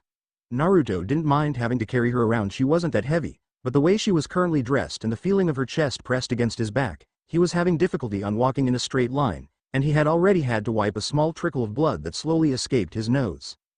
Oh, don't you want to carry me, Naru-kun, she said in a sweet innocent voice. The way she shorted his name and added the kun at the end almost made him trip over his own feet as he stumbled forward trying to regain his footing, but he didn't regain his footing fast enough as he bumped into a mountain of a man. "Oh, sorry sir," Naruto quickly apologized as he made to move around the man but stepped back as the man sidestepped in front of him. Naruto slowly brought his eyes up. The man seemed like a civilian. He had a pair of open-toed sandals, short green cargo pants with black swirl pattern on one short leg, a black tank top with a red triangle in the center. Naruto breathed in sharply as he saw the man's face. Long raven hair covered the man's forehead and one eye completely as it fell to his shoulders. Naruto slowly took a step back as Ryugi took one towards him. This was one of the main people that always attacked him. Naruto continued to back step away from the man, thinking he was stupid to come to the market district in the first place as this was the main area where Ryugi hanged around. Well, what do we have here? Little demon and his bitch lost their way, have they? Ryugi sneered as people started to crowd around them, blocking Naruto's only way of escape. Who you calling bitch, you ugly fucker? Naruto groaned internally. Why did Tayuya have to speak at this moment? Oh my, the demon's bitch speaks. Naruto was starting to get a little angry as he kept referring to Tayuya as the demon's bitch, and knew Tayuya was most likely about to do something that was going to cause a lot of pain for a lot of people, and he was correct as he felt Tayuya shift so she wasn't leaning against him anymore and the daunting sound of her flute reached his ears. He knew this was some sort of genjutsu as Ryugi's eyes widened slightly as he took a step back. No, get away from me, he cried out as he swung his left arm up, warding off an invisible enemy trying to put more distance between himself and whatever was attacking him. Naruto saw a look of pure terror in his one visible eye as Tayuya continued to play, her tempo increasing slightly as Ryugi clutched at his head as he collapsed to his knees. No, get out of my head, he shouted one final time before Tayuya ended with a high-pitched note as Ryugi let out a scream before falling forward unconscious. Naruto looked down at Ryugi and looked over his shoulder to see Tayuya slipping her flute back into the pouch she had for it. That'll teach that fucker to call me a bitch, she said with a smug smile on her face before she looked around her at all the staring people. What the fuck are you looking at? That seemed to snap most of them out of their shocked state as a few went to check on Ryugi and back to their daily business while a few sent her and Naruto glares. Tayuya-chan, what kind of genjutsu was that exactly? He couldn't help but ask as he slowly stepped around Ryugi and started to walk away from the market district and towards the training grounds. Oh, that was just my ultimate fear jutsu. It's only a B ranked one though, and it's only effective against one person at a time. Naruto slowly nodded his head in understanding, noting not to ever get on Tayuya's bad side, but as he thought about it he didn't believe she would use something like that on him. So what does it do exactly? Well, it shows you what you fear most. I'm guessing his was some kind of monster or something from the way he acted. But then why did he start saying, "Get out of my head"? Oh well, that's the second level of the jutsu. It induces paranoia in the person, making them hear things. Naruto got a slightly puzzled look on his face. What do you mean second level? One thought jutsus only had, well, one level. Tayuya looked at him like he was crazy, but luckily he couldn't see her face. For every jutsu there's at least 3 levels. The first of my ultimate fear jutsu makes the victim see their worst fear. The second level induces paranoia, as I have already said, and the third level kills them. Tayuya finished speaking and noticed Naruto seemed to be thinking. 3 levels, that's interesting, but you didn't kill him, he was only knocked out? Naruto questioned. Well, I haven't mastered it completely yet, and if you end the jutsu in level 2 the target is rendered unconscious.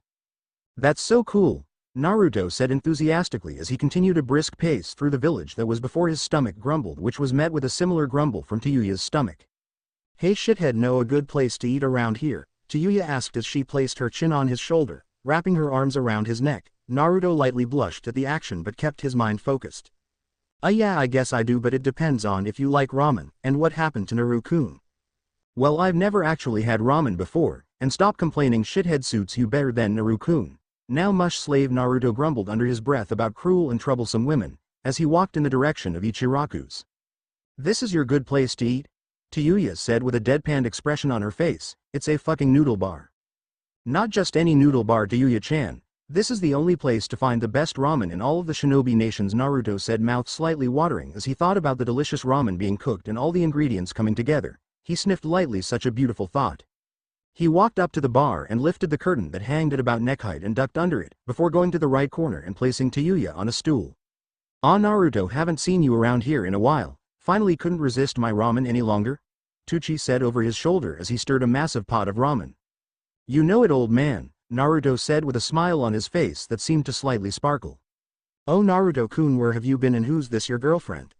Asked Ayame as she appeared from behind her father. Naruto instantly had a blush on his face, as he nervously rubbed the back on his head, and was about to reply until Tayuya spoke up.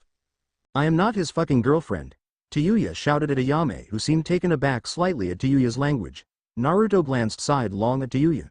She must really hate the idea of them being together if she shouted like that, he thought as he got a slight saddened expression on his face, which he quickly got rid of before anyone noticed.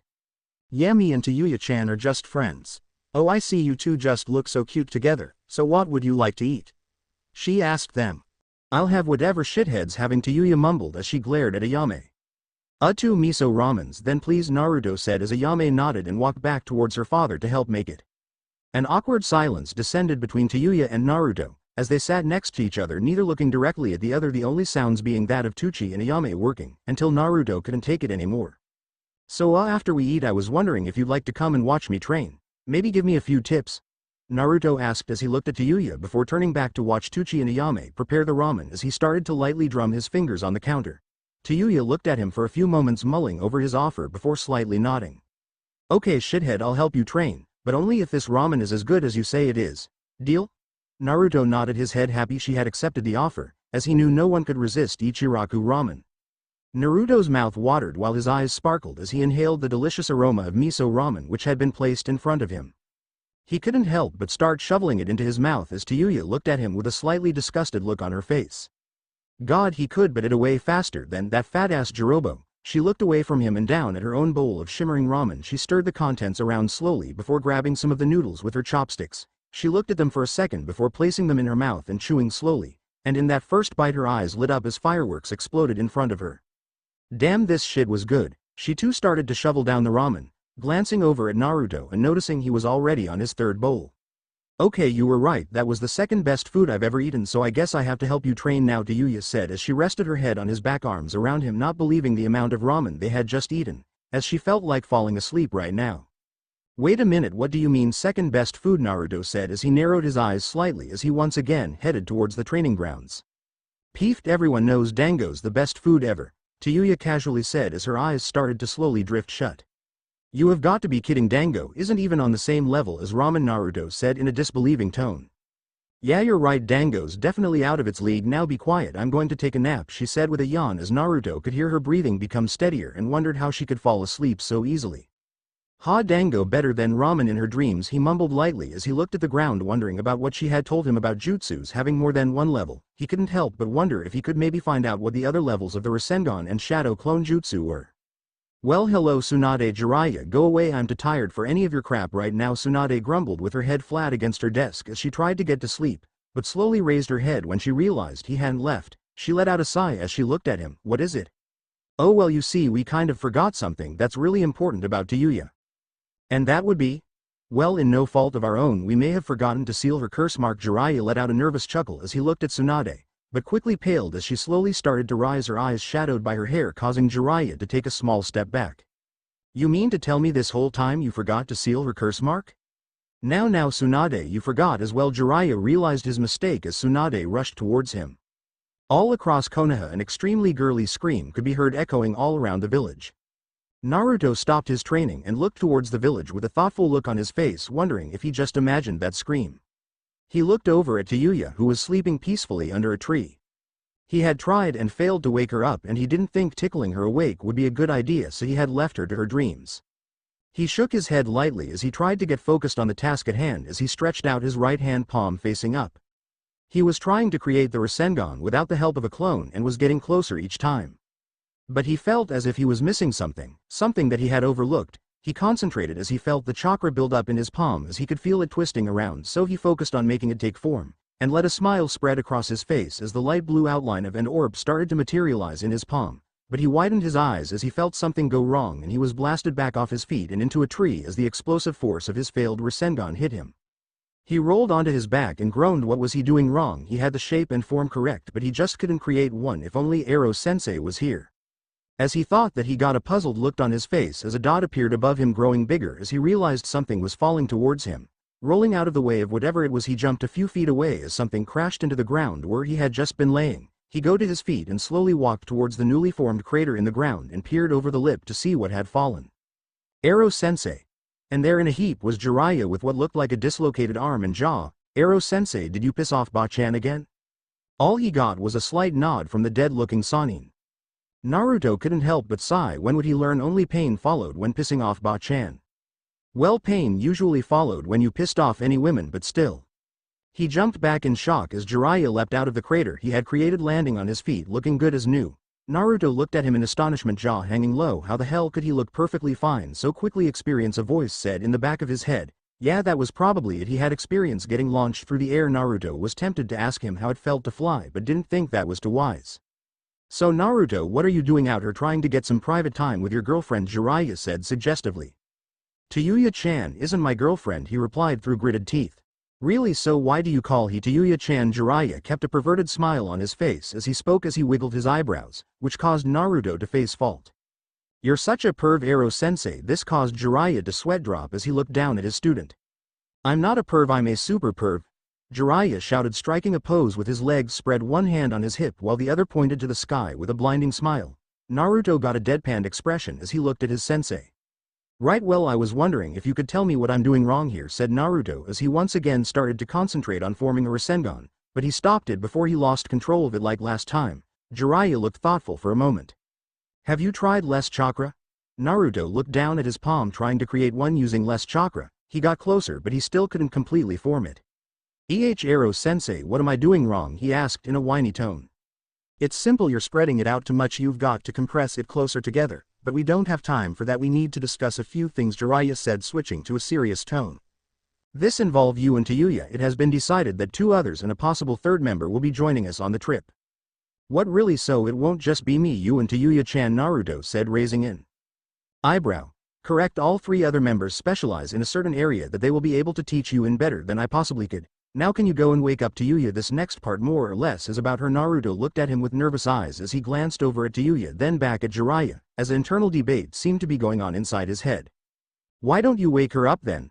Jiraiya narrowed his eyes at his student. And why should I do that? Well, she gets rather angry if you wake her up, and since you're so experienced with getting hurt by women, I thought you could do it. Jiraiya looked at him with a smirk as he walked over to the sleeping form of Tayuya. Oh please, I doubt she could be anywhere near as bad as Tsunade. As he reached for her shoulder to shake her awake, Naruto slowly took a step back as he prepared for the worst. Birds took flight from the tree as forest-dwelling creatures ran for their lives as an ear-splitting screech filled the forest. Animals cowered in fear as they could sense a dark aura slowly overcoming the forest before it vanished, and a few rabbits collapsed in relief. Naruto looked down at his sensei with a grimace as Tayuya stood next to him looking down at the old hermit who clutched at his groin with a pained expression on his face, tears streaming from his eyes as he slowly rolled back and forth across the ground. Tayuya-chan, did you really have to hit him there?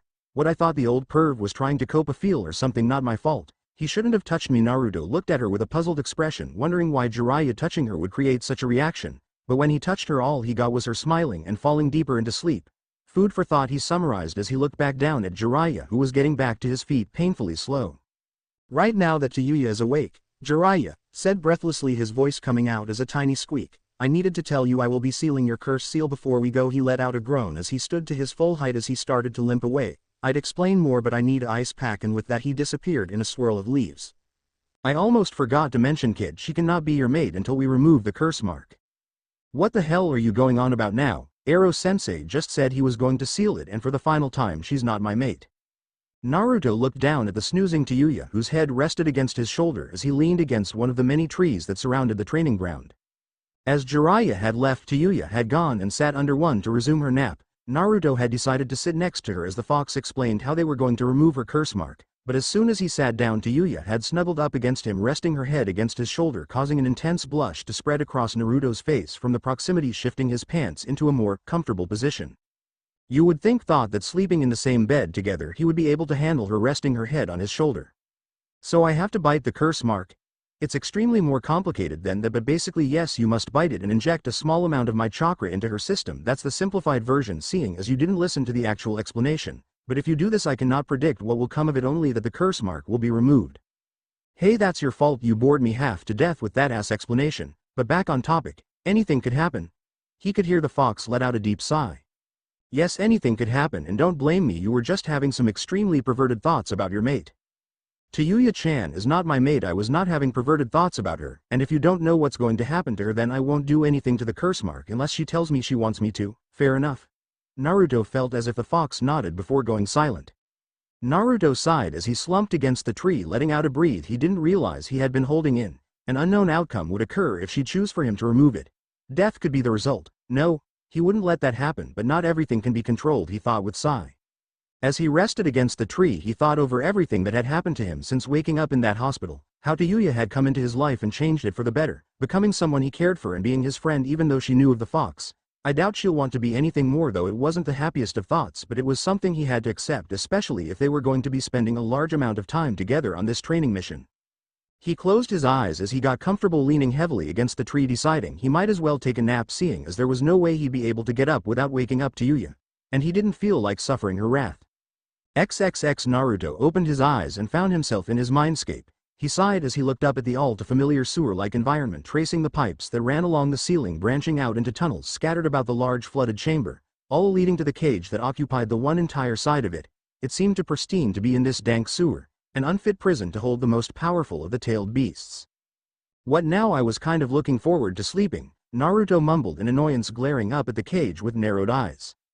What, I just wanted to chat. Being in here does get quite boring. Nothing to do, nothing to see, just the stench of something rotten and the constant sound of dripping water. It's quite maddening, to be honest, which is why I have summoned you here. Naruto just stared up at the two large glowing red eyes behind the bars hidden in shadows.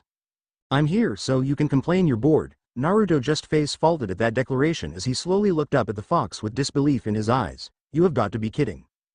The fox narrowed its eyes as he looked down on Naruto. Kid, I am a living thing and I do get bored. So I was wondering if you could maybe change this place a bit? You want me to change my entire mindscape so you're not bored anymore? Yes, Naruto's sweat dropped as he stared at the fox's visible eyes, not quite believing what he was hearing. Right, but I don't know how to do that. Naruto swore he had the fox say something about incompetent humans. You must simply visualize what you want your mindscape to be. He looked up at the bars of the cage, slowly turning in a circle, taking in every aspect of his mindscape, the cracked and decaying walls, the rusted metal pipes, dripping water that flooded the floor clouded with filth, the stench of rot, the ever-surrounding shadows slowly closing in around you. Was this really what his mind was? Was this really what his feelings projected? I guess I could try, he muttered. He slowly closed his eyes. Thoughts drifting to Tayuya, the feelings he had for her and the happiness she had brought into his life as he concentrated on reforming his mind. He could hear the pipes creak and the walls tremble as he twisted and reshaped everything, the stench of rot replaced with that of the forest and earth. As he felt the water he stood in drain away, feeling grass grow beneath his feet, the slight sound of insects and small animals coming to life with the subtly sound of creaking trees with their leaves rustling in the wind, drowning out the sound of dripping water until it ceased to exist. Warmth that was only produced by the sun embraced and surrounded him, a gentle gust of cool air blowing past him, hearing the cage that held the fox collapse. "You never cease to amaze me, kid," he heard the fox say in his usual deep voice, but it seemed softer than usual. As he opened his eyes, and he couldn't help but be amazed at what he saw as he turned in a small circle, taking in the features of his new surroundings. The lush green grass that covered almost every inch of ground, with wild flowers springing up from it at random intervals, adding a vibrant display of color to the area, only stopping around the edges of a large lake which was completely calm without a ripple on its surface. The water was crystal clear, giving a clear view of the fish swimming around without a care in the world. A never-ending expanse of forest that held various types of flora within it. The forest stretched in every direction outwards of the lake as far as he could see. He heard the various creatures that inhabited it move about their business. He looked beyond the trees and could even see the faint outline of distant mountains, the peaks of which were hidden by clouds. He covered his eyes as he looked skyward, seeing birds flying overhead, chasing each other around, casting long shadows across the ground as white fluffy clouds drifted further above them, with the sun shining down on everything, even seeing a moon in the vast blue sky. I created this place," Naruto whispered in disbelief as he continued to turn slowly in a circle. "It would seem so. I must say, kid, this is beyond anything I ever thought capable of you. You have created an extremely vast world with only your mind. It is a truly amazing feat." Naruto jumped back with surprise at the proximity of the voice as he looked down at his feet to see a completely orange fox of average size with 9 tails swaying hypnotically behind it, a collar fastened securely around its neck with a small seal scrawled on the back of it, slightly hidden by the crimson fur that fell across it. "What the hell happened to you?" said a bewildered Naruto. "It would seem I have changed form so I can better enjoy this new world, and for granting me my request and creating this place for me to live in. I will tell you something that no other human has ever heard," the fox said in a solemn voice as it closed its eyes. "Kurama." "What?" Naruto stood perplexed as the fox opened its ruby-red eyes and looked up at him. "Kurama, that is my name. I tell you this, as I believe you have earned this sign of respect. Thank you. I'll leave you to sleep now," and with that Kurama dashed off into the forest, letting out a yip of excitement. Wow, who would have thought? That's all that came to Naruto's mind as he watched Kurama start chasing a rabbit deeper into the forest. He continued watching Kurama, catching glimpses of crimson fur dashing between the trees and plants of the forest. XXX Naruto's eyes cracked open as the sun started to set on the horizon, turning the sky into a spectacle of colors. Had they really slept that long? He let out a yawn as he stretched his arms above his head, clenching and unclenching his fingers, getting his blood flowing, feeling fully refreshed as he looked down, not being able to stretch his legs, realizing Tayuya's head now rested in his lap, making an intense blush spread across his face. Her head now in his lap, laying on her side, one arm draped over his thighs, her legs entwined with his own, a tiny amount of drool leaking from the corner of her mouth. She seemed completely oblivious to the world around her as she slept. He couldn't help but wonder why the hell she moved so much in her sleep. He took in her appearance. Her clothes were slightly dirty, not really noticeable on her shorts, but clear against the white contrast of her shirt, a few leaves and twigs which had entangled in her hair not covered by her cap, which just seemed to add to the beauty she already projected. He gently pulled her into his arms, resting her head lightly against his chest as he slowly got to his feet. Time to head home, he guessed as he slowly started to walk back towards the village, still waking up but picking up the pace as he blinked the sleep from his eyes and with one final yawn started running. XXX. He was running through the market district when Tayuya suddenly jerked awake in his arms, almost giving him a heart attack as she shouted "Dango!" getting a few weird looks from ninjas and civilians alike. He let out a few deep breaths, trying to get his heartbeat under control. "What the hell, Tayuya-chan, you almost gave me a heart attack," Naruto couldn't help but mumble as he recovered from his shock. "I smell Dango and I'm hungry. Why are you carrying me?" Naruto's sweat dropped at her bluntness, and seeing her questioning gaze knew he was going to have to answer. Letting out a sigh, Naruto explained what he was doing. "Tayuya-chan, you were asleep and I didn't feel safe waking you up, so I thought I'd carry you home and put you in bed." Naruto looked down at her. "But I guess we can get some food before going home." This was met with a grin from Tayuya as she seemed to get an almost evil look in her eye. "Great, but we're not going to go eat at that fucking noodle bar. This time we're going to go eat somewhere that serves Dango. Now mush," she said matter-of-fact way. "You know, Tayuya-chan, you can be really mean sometimes," Naruto said with a pout. "So what, you wouldn't want me any other way?" she said with a cheeky grin. "And I said mush." She slapped him over the back of the head, which caused him to start complaining that he wasn't her slave, which resulted in another slap to the back of the head. "I should have just gone straight home," he mumbled under his breath, but he didn't mumble it quiet enough as Tayuya started yelling at him as he slowly trudged in the direction of the closest restaurant he knew of in the area. Well, the closest one that didn't overcharge him. XXX. They arrived at a simple restaurant around 20 minutes later. It had a basic setup. Upon entering there was a little stand that held menus on it, the left side being where the kitchen was held behind closed doors with waiters carrying plates of food constantly exiting and entering through them, while the back and right wall had small booths along them. The center of the restaurant held a large amount of tables between the booths, the front door where they stood and kitchen. The place seemed to be quite full as there were only a few vacant tables and booths. "Look, we're here. Happy now, Tayuya-chan." He looked down at Tayuya when he didn't get a response and saw her eyes sparkling as she inhaled deeply. "You smell that? That's the smell of the best food ever made." Naruto didn't think it wise to state that he couldn't smell any ramen, as he could feel himself being hit from just thinking about it. Grabbing 2 menus, he walked over to a vacant booth in the far corner of the establishment, placing Tayuya down on one side as he seated himself across from her. Before he even had time to pick up his menu, Tayuya was already calling over a waiter. "Can I take your order?" a young brunette girl asked Tayuya, slightly taken aback by her eagerness. "Yeah, I'd like 3 plates of chichi dango." "Tayuya-chan, you realize that's eaten for dessert, right?"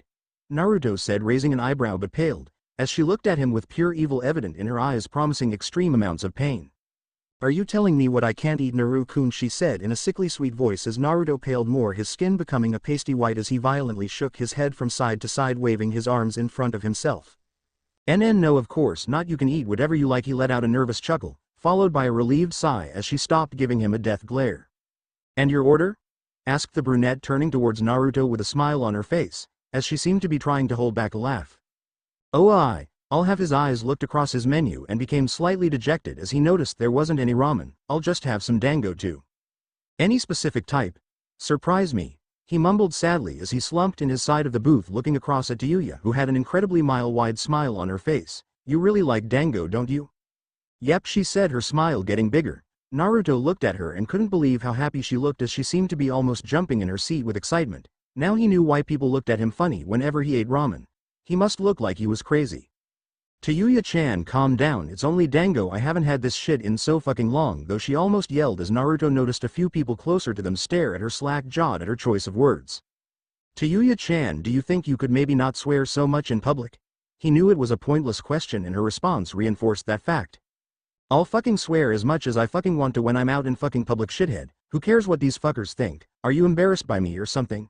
Naruto slammed his head into their table as he let out a small groan. She seemed to really love that particular word. "No, Tayuya-chan, it's just that it brings a lot of attention to us." Tayuya let out a huff as she narrowed her eyes at him while crossing her arms over her chest, which Naruto quickly averted his eyes from. "Fine, I won't swear that much when in public, but that doesn't mean I'm gonna stop just because some cock-sucking fuck doesn't like my choice of words." Naruto just kept his head against their table, trying and failing to suppress another groan. He was opening his mouth to speak when a shiver went down his spine as he suddenly felt a familiar presence next to him as someone breathed against his ear, the cold steel of a kunai against his cheek. "What you think you're doing in my booth, brat?" Naruto let out a yelp as he bolted out from his seat, leapt across the table and landed next to Tayuya, giving him a clear view of one Enko Mitarashi. Or Crazy Snake Lady as Naruto liked to call her. "Who the fuck are you?" Naruto looked at Tayuya, wide-eyed, mouth hanging open, not believing what she had just said. "I'm your worst nightmare, brat," Anko replied with an evil grin as she casually twirled a kunai in her hand. "Who you calling brat, bitch?" Naruto slowly edged his way into the corner of the booth, not liking where this was going, just knowing if anyone would get hurt it would be him. Why did she have to start on people like that? Would a simple hello be too much to ask for just once, he thought as he continued to watch. Anko's eyes narrowed as she glared at Tayuya leaning across the table that separated them, getting in her face. Tayuya met her glare with one of her own, shoving Anko back, their faces mere inches apart as they both leaned across the table. 2 dark auras seemed to come off them, clashing against each other above their heads. Naruto also couldn't help but notice how their breasts were almost touching as well, and how Anko's bounced when Tayuya shoved her back. "Curse you, Ero-sensei." Anko held her glare for another minute before she leaned back with a smirk on her face. "You got guts, brat, I like that," she said before becoming disinterested in the glaring Tayuya as she shouted at the same girl who had taken the orders something about her usual. "So what are you two brats doing in my booth?" She raised an eyebrow before a devilish smirk spread across her face as she leaned closer to Naruto. "This your girlfriend or something, brat? Thought you'd take her on a date, him?" Naruto's mouth just opened and closed like a fish out of water, not being able to put a sentence together as he looked at Tayuya before blushing lightly. "We're not on a date, you fucking whore, and I'm not his girlfriend who would go out with this shithead," Tayuya said through gritted teeth. "You would," a small voice whispered in the back of her head, but she ignored it as best she could. Oh really too bad you brats would make such a cute little couple, Anko teased, not showing any indication that Tayuya's words affected her, trying to get a rise out of Tayuya and succeeding as she started to rant at Anko with a "fuck" here and a "cock-sucking slut" there. She continued to rant at Anko until the food arrived. Anko noticed they seemed to have ordered dango, which raised her opinion of them slightly, only slightly though. Anko grinned as she thought of one final jab to say to Tayuya before eating her dango. You know, by the way, your clothes are dirty and the fact you have shit in your hair, I'd say you two had a quick fuck in the forest before coming here, whispered Anko with a suggestive smile, leaning close to Tayuya, causing both Naruto and Tayuya to stare at Anko in shock with intense blushes as she picked up one of her skewers. Didn't know you had it in ya, Foxy, Anko said around a mouthful of dango as she winked at Naruto, who had an extreme body blush happening, while Tayuya was frantically pulling leaves and twigs from her hair while simultaneously trying to rub the dirt off her shirt but only succeeded in smudging it. Anko chuckled at their reactions. It was too easy and the looks on their faces were so priceless. If only she had a camera. Instead of replying with a smart-ass comment or insult like she usually would, Tayuya just quietly ate her dango, not able to get her blush under control. Not feeling very comfortable as an awkward silence descended over the table, the soft sound of them chewing and the sound of the other customers the only sounds heard, she couldn't help but glance at Naruto and saw he still hadn't recovered as he just sat in the corner with an intense body blush and his eyes wide open, dango sitting untouched on his plate. He stayed like that for a few more minutes before his body seemed to become like jelly as he slumped back against the booth. Tayuya-chan, have you finished? He said in a quiet whisper, but before she could respond, Anko decided to speak up. Oh, Tayuya-chan, is it? You sure you two aren't together? Want to leave so you can get busy? She said, wiggling her eyebrows suggestively. Tell me, how big is he? She whispered to Tayuya, causing Naruto's eyes widen, and decided it was time to go, jumping over the table while slamming down the amount of money necessary to pay for the food before grabbing Tayuya's hand, flinging her over his shoulder in a piggyback before bolting from the restaurant, leaving a laughing Anko behind. He started to slow down as he got further away from the restaurant, taking a turn so they were heading back towards their house. He could tell that Tayuya was embarrassed by Anko's teasing as she remained quiet, resting her head against his back. He was tempted to ask her if she was okay but decided she just needed to rest. That bitch. Fucking teasing me, I'll fucking get her back for this, that cock-sucking slut, whore, bitch fuck. She ranted in her head as Naruto carried her towards their house. It's not we act like a fucking couple, we only live together. Sleep in the same bed, he carries me around everywhere almost. We're almost always with each other, he makes sure I'm okay, he pays for meals and makes me smile whenever he's around. Oh fuck, we do act like one, she sighed inwardly, mentally slamming her head against a wall. Out of everyone she could fall for, it just had to be him. She thought over her feelings for him as he carried her. Out of anyone she had ever known, he was the only one that wanted to be her friend, even though she acted cruel towards him. Not counting Shizune, because she was just plain creepy in her opinion. He wants to protect me, make me happy. He even got me a new flute and cap to give me back the only two personal possessions I ever had, even if he didn't know they meant that much to me. And he actually cares enough to listen to me and make me feel safe and reassured even when I try and push him away. Tayuya-chan, you still awake? His voice broke her out of her thoughts, noticing how dark it was but remaining silent, not really wanting to talk about what just happened yet as she continued to think about what he meant to her and how he made her feel. Feeling him come to stop as the sound of a key sliding into a lock was heard, followed by a metallic click. The creaking sound of the door, the warmth of the house embraced her, surprising her slightly that it could be some warm. Hearing him lightly pad across the floor, the door to their room opening silently, closing her eyes, feigning sleep before she felt herself being gently placed on their bed. She thought he was going to leave but felt him taking off her sandals, then remove the pouch that held her flute, followed by her cap, which she heard him place them both on the nightstand on her side of the bed, before she was picked up again, hearing the rustling sound of the comforter being moved before he placed he gently once again on their bed, this time against the sheets before the cool fabric of the comforter was pulled over her. The weight of the bed shifted as he got in next to her and her eyes widened as his arms pulled her towards him, resting her head against his chest in their usual sleeping arrangement. She snuggled in closer to him, liking the warmth he gave off as if he was a living furnace, letting out a small sigh of content as she got comfortable, feeling the steady thump of his heartbeat echoing throughout his chest. The feeling of it lightly rising and falling calmed her. His breathing started slowing as she realized he was falling asleep but had to suppress a gasp as he whispered one final thing before doing so, pulling her closer to him, if that was possible. I love you, Tayuya-chan. She felt him place a light kiss on the top of her head before his breathing became steady, signaling he had finally fallen asleep.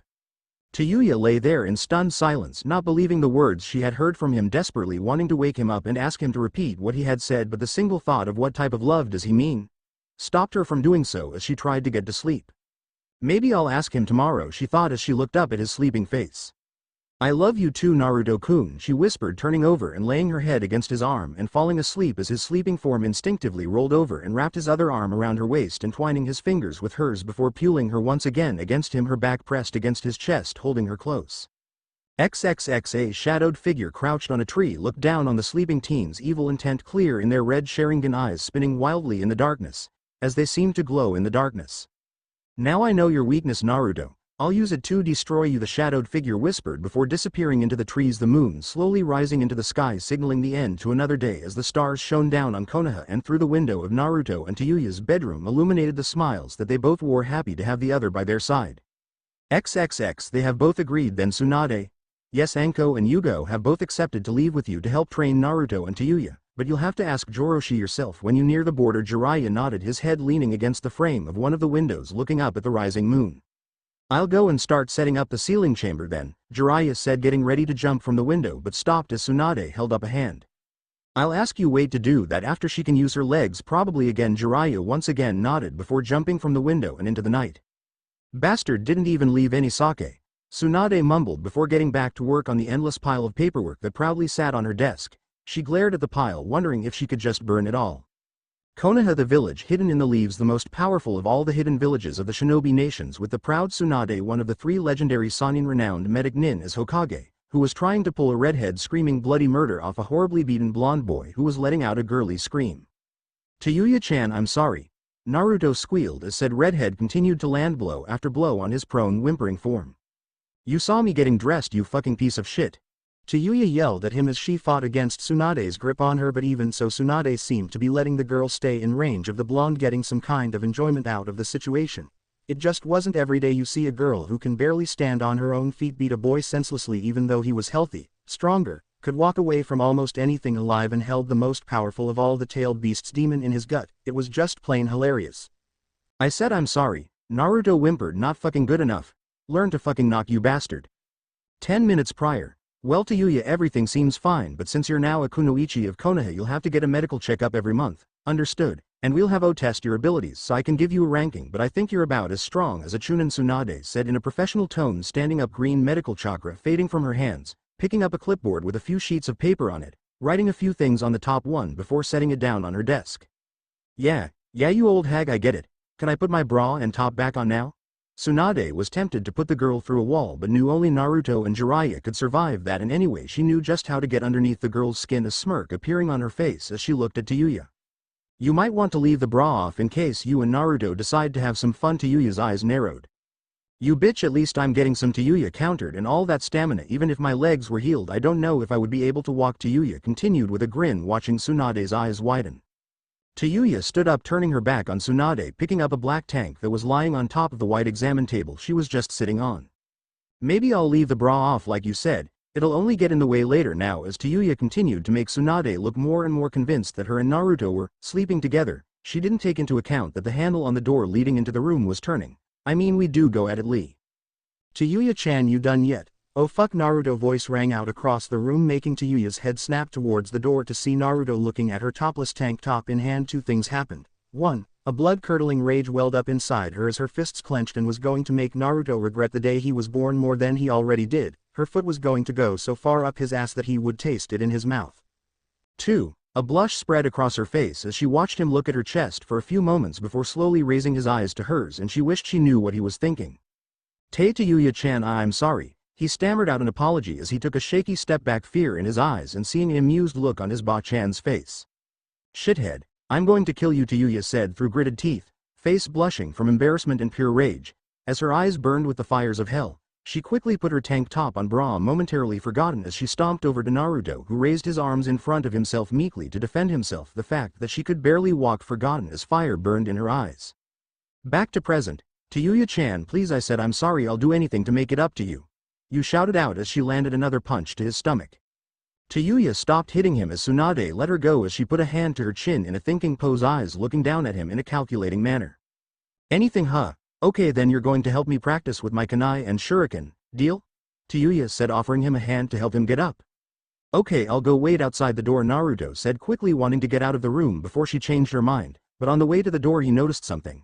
Tayuya-chan, is that your bra on the table? A chill ran down his spine as he finished speaking. He could feel her eyes trying to bore a hole through the back of his head.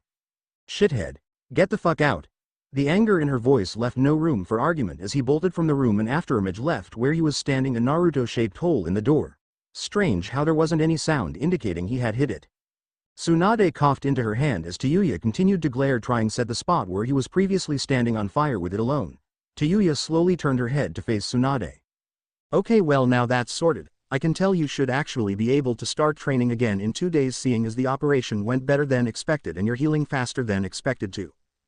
Good, then I can really give Naruto-kun a beat down. Tayuya said, anger still radiating off her form as she trudged over to the examination table taking her tank top off so she could put her bra on. Her response got a confused look from Tsunade.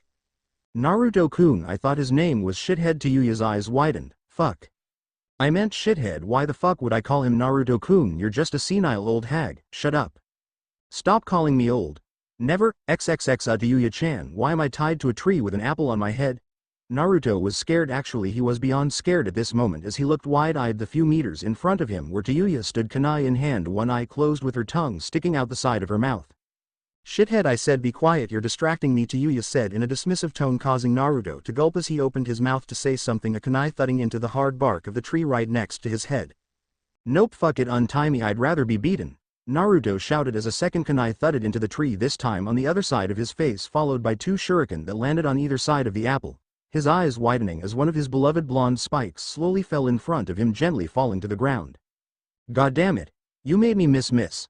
What are you aiming for, me or the apple? A shrug from Tayuya didn't help him stay calm as she took aim once again. Naruto closed his eyes waiting for his death as she threw it towards him, freaking out as a trickle of some kind of liquid slid down the side of his face. Yeah. I nailed the fucker right in the center. Naruto's eyes snapped open, tilting his head forward, letting the apple roll off his head, revealing it punctured by a kunai. The liquid on his face being apple juice. Then he let out a relieved sigh but stopped as soon as Tayuya spoke again. Okay, now for the real thing. Naruto couldn't believe it as Tayuya slowly walked over to him, placing a grape on top of his head. Now hold still and don't talk. Naruto just looked at her slack-jawed. She was kidding, right? Untie me, damn it. XXX. Naruto looked at Tayuya. He still couldn't believe she had tied him to a tree. He had lost 3 more of his beloved spikes before she had finally hit that damned grape. And now here she was in his lap as they sat under a tree, her head resting just under his. He still couldn't figure out how they had ended up sitting under a tree, but who cares? What sane man wouldn't want a sexy redhead in his lap?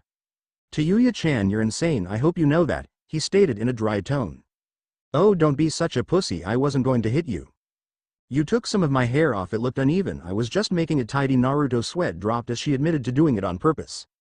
Yeah, you're definitely crazy, Tayuya-chan, and why are you sitting in my lap? Not that I'm complaining or anything. She became oddly quiet as he asked her, and a look of concern spread across his face as he brought his arms up, hugging her, feeling her tense up at first but soon relax into his embrace. I need to ask you something, Naruto, she said in a whisper, alarming him slightly when she used his name. He tightened his grip around her reassuringly, wanting her to continue. What did you mean when you said, I love you, last night? Naruto's eyes widened. Oh fuck him sideways, she was awake. But what to do? Admit it and tell her his feelings or lie his way out? What he would do for some kind of distraction right now. He would come to regret what he thought as ninja wire came flying out of the shadows of the trees opposite them, wrapping around Tayuya and pulling her out of his grasp. Tayuya-chan. A chuckle erupted from the shadows of the trees where Tayuya had been pulled into as Naruto got to his feet, seeing a figure walking towards him from between the trees, eyes hardening when he saw who it was. Sasuke, the name coming out as a low growl from the back of his throat. Where's Tayuya-chan, you bastard? You mean that cheap whore from Sound? She's a little tied up, I guess you could say, Sasuke said in a slightly crazy tone, and if you try and go and get her, I told Sakura to kill her, you'd be amazed at what she would do with the right encouragement, an evil glint in his red Sharingan eyes that started to spin wildly. You bastard, Naruto growled through clenched teeth, his hands balled up into fists at his side, drawing a small amount of blood as his nails dug into his palms. Now then, how about we fight? You win, Sakura will let her go. If I win, I'm going to go rape her. Naruto's eyes flashed red as Sasuke said the last part. He barely kept Kurama's chakra under control as he looked at Sasuke, and he realized just how crazy Sasuke had become from the influence of the curse mark. Even if it had been sealed after he had brought him back, hell, the dumbass had probably broken it again. His suspicions confirmed as black tribal-like marks spread across the left side of his body, a maniac smile stretching across his face as he got into his usual fighting stance.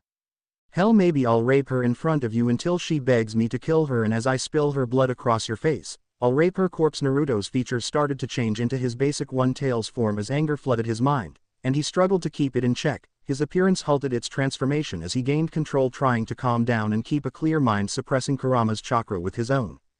"I'm going to kill you, Sasuke," Naruto growled. With those finally words, Sasuke charged at him, closing the distance fast, manic smile still plastered on his face as he cocked his right fist back behind his head before letting it loose at Naruto's face, who moved into its path, slapping it out of the way with his left hand in an open palm strike, throwing it wide, giving Naruto the opportunity to slam his right fist into Sasuke's gut as hard as he possibly could, enhancing the punch with chakra, causing Sasuke's eyes to go wide as spit flew from his now open mouth as the air was knocked from his lungs from the force of the blow.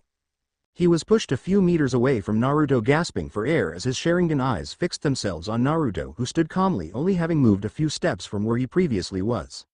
Something seemed different about the blonde. His Sharingan hadn't been able to predict his movement. He was never this calm in a fight before. He wasn't that fast, and he never hit that hard before. It was a surprise that Sasuke's deranged mind could even think clearly as the curse mark twisted his thoughts into dark and sinister ones.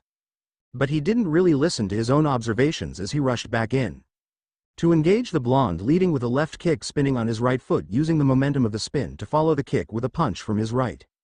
Naruto easily ducked under the kick and leaned back to avoid the punch, sidestepping as Sasuke tried to keep his momentum, following the punch with a roundhouse kick that Naruto countered as he stepped into Sasuke's kick, ducking under the outstretched leg, lashing out with two quick punches against his exposed abdomen before raising up from his crouch and bring his elbow down on his knee before twisting around and kicking him under the chin, launching him into the air.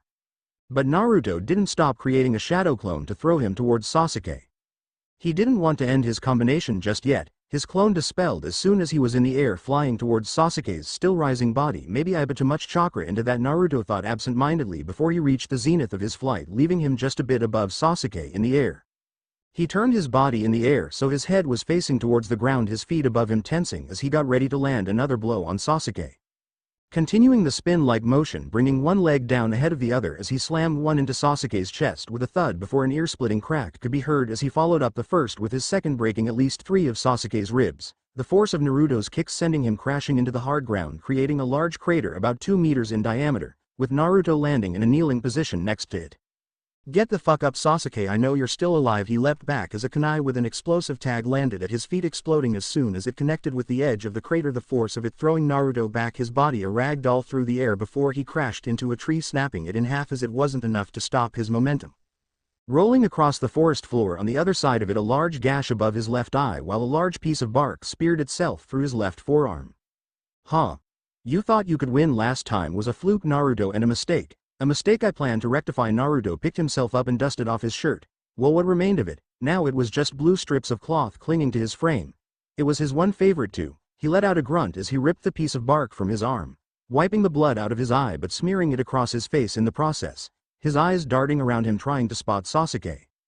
Fire style. Fireball jutsu. Naruto sent out a large pulse of chakra from the soles of his feet to launch himself high into the air, pulling his legs up from under him as a searing ball of fire passed under him, causing sweat to break out across his brow. That shit was hot. He disappeared in the leaves of a tree for a moment before landing on a branch. He had to duck as soon as he landed, though a kunai occupying the place his head had just been. He started to duck and weave his way along the branch, running as more kunai and a few shuriken came flying at him, jumping to another branch as a demon wind shuriken also came flying at him, shearing the branch he was previously on in two. He let out a huff of annoyance, not able to pinpoint where Sasuke was hiding. But luckily, since Sasuke had a few screws loose and the rest were missing, he still wanted to engage Naruto in taijutsu. He landed behind Naruto, kicking his legs out from under him before elbowing the blonde in the gut, sending him crashing to the ground. "See, you can't even." His rant cut short as the Naruto on the floor went poof in a cloud of smoke. Shadow clone fuck. Wind style. Great breakthrough. Sasuke's eyes widened. Since when? Sasuke didn't have time to ponder on this as a sharp pain erupted in his lower back and abdomen as he looked down and could see the tip of a kunai sticking out of his shirt, which was slowly being stained with his blood. He coughed a bit up as he reached behind himself to pull it out, but noticed it to be buried completely inside of him, only the tip of it visible though his now ripped shirt. "Give up now, Sasuke." The cold tone of Naruto's voice sent shiver down his spine as he painfully turned to see Naruto standing 3 tree branches away from him. "Give up. Give up. I've already won." Sasuke shouted hysterically, his now fully deranged mind not realizing Naruto was a threat as he quickly went through all too familiar hand signs. Fire style. Fireball jutsu. Sasuke inhaled deeply before exhaling a large ball of fire from his mouth, a twisted smile on his face as it rushed towards Naruto. the size of the ball blocking his view of Naruto, so he charged in behind it, his Sharingan starting to spin wildly again. Wind style. Slashing gust. Sasuke dodged to the side as his fireball was spilt down the middle, disrupting the jutsu. A harsh wind pasted over his left arm as he wasn't completely out of the way yet, as the wind tore into his arm, cutting it up badly as he grit his teeth in pain. Landing on the forest floor, looking up to see Naruto standing exactly where he had last seen him, not having looked like he had moved a single muscle. I could have killed you just then, Sasuke, but I underpowered that attack. I don't like the act of killing even if I am a shinobi, but this is your last chance. Naruto said it all in a cold, leveled voice, not betraying any emotion.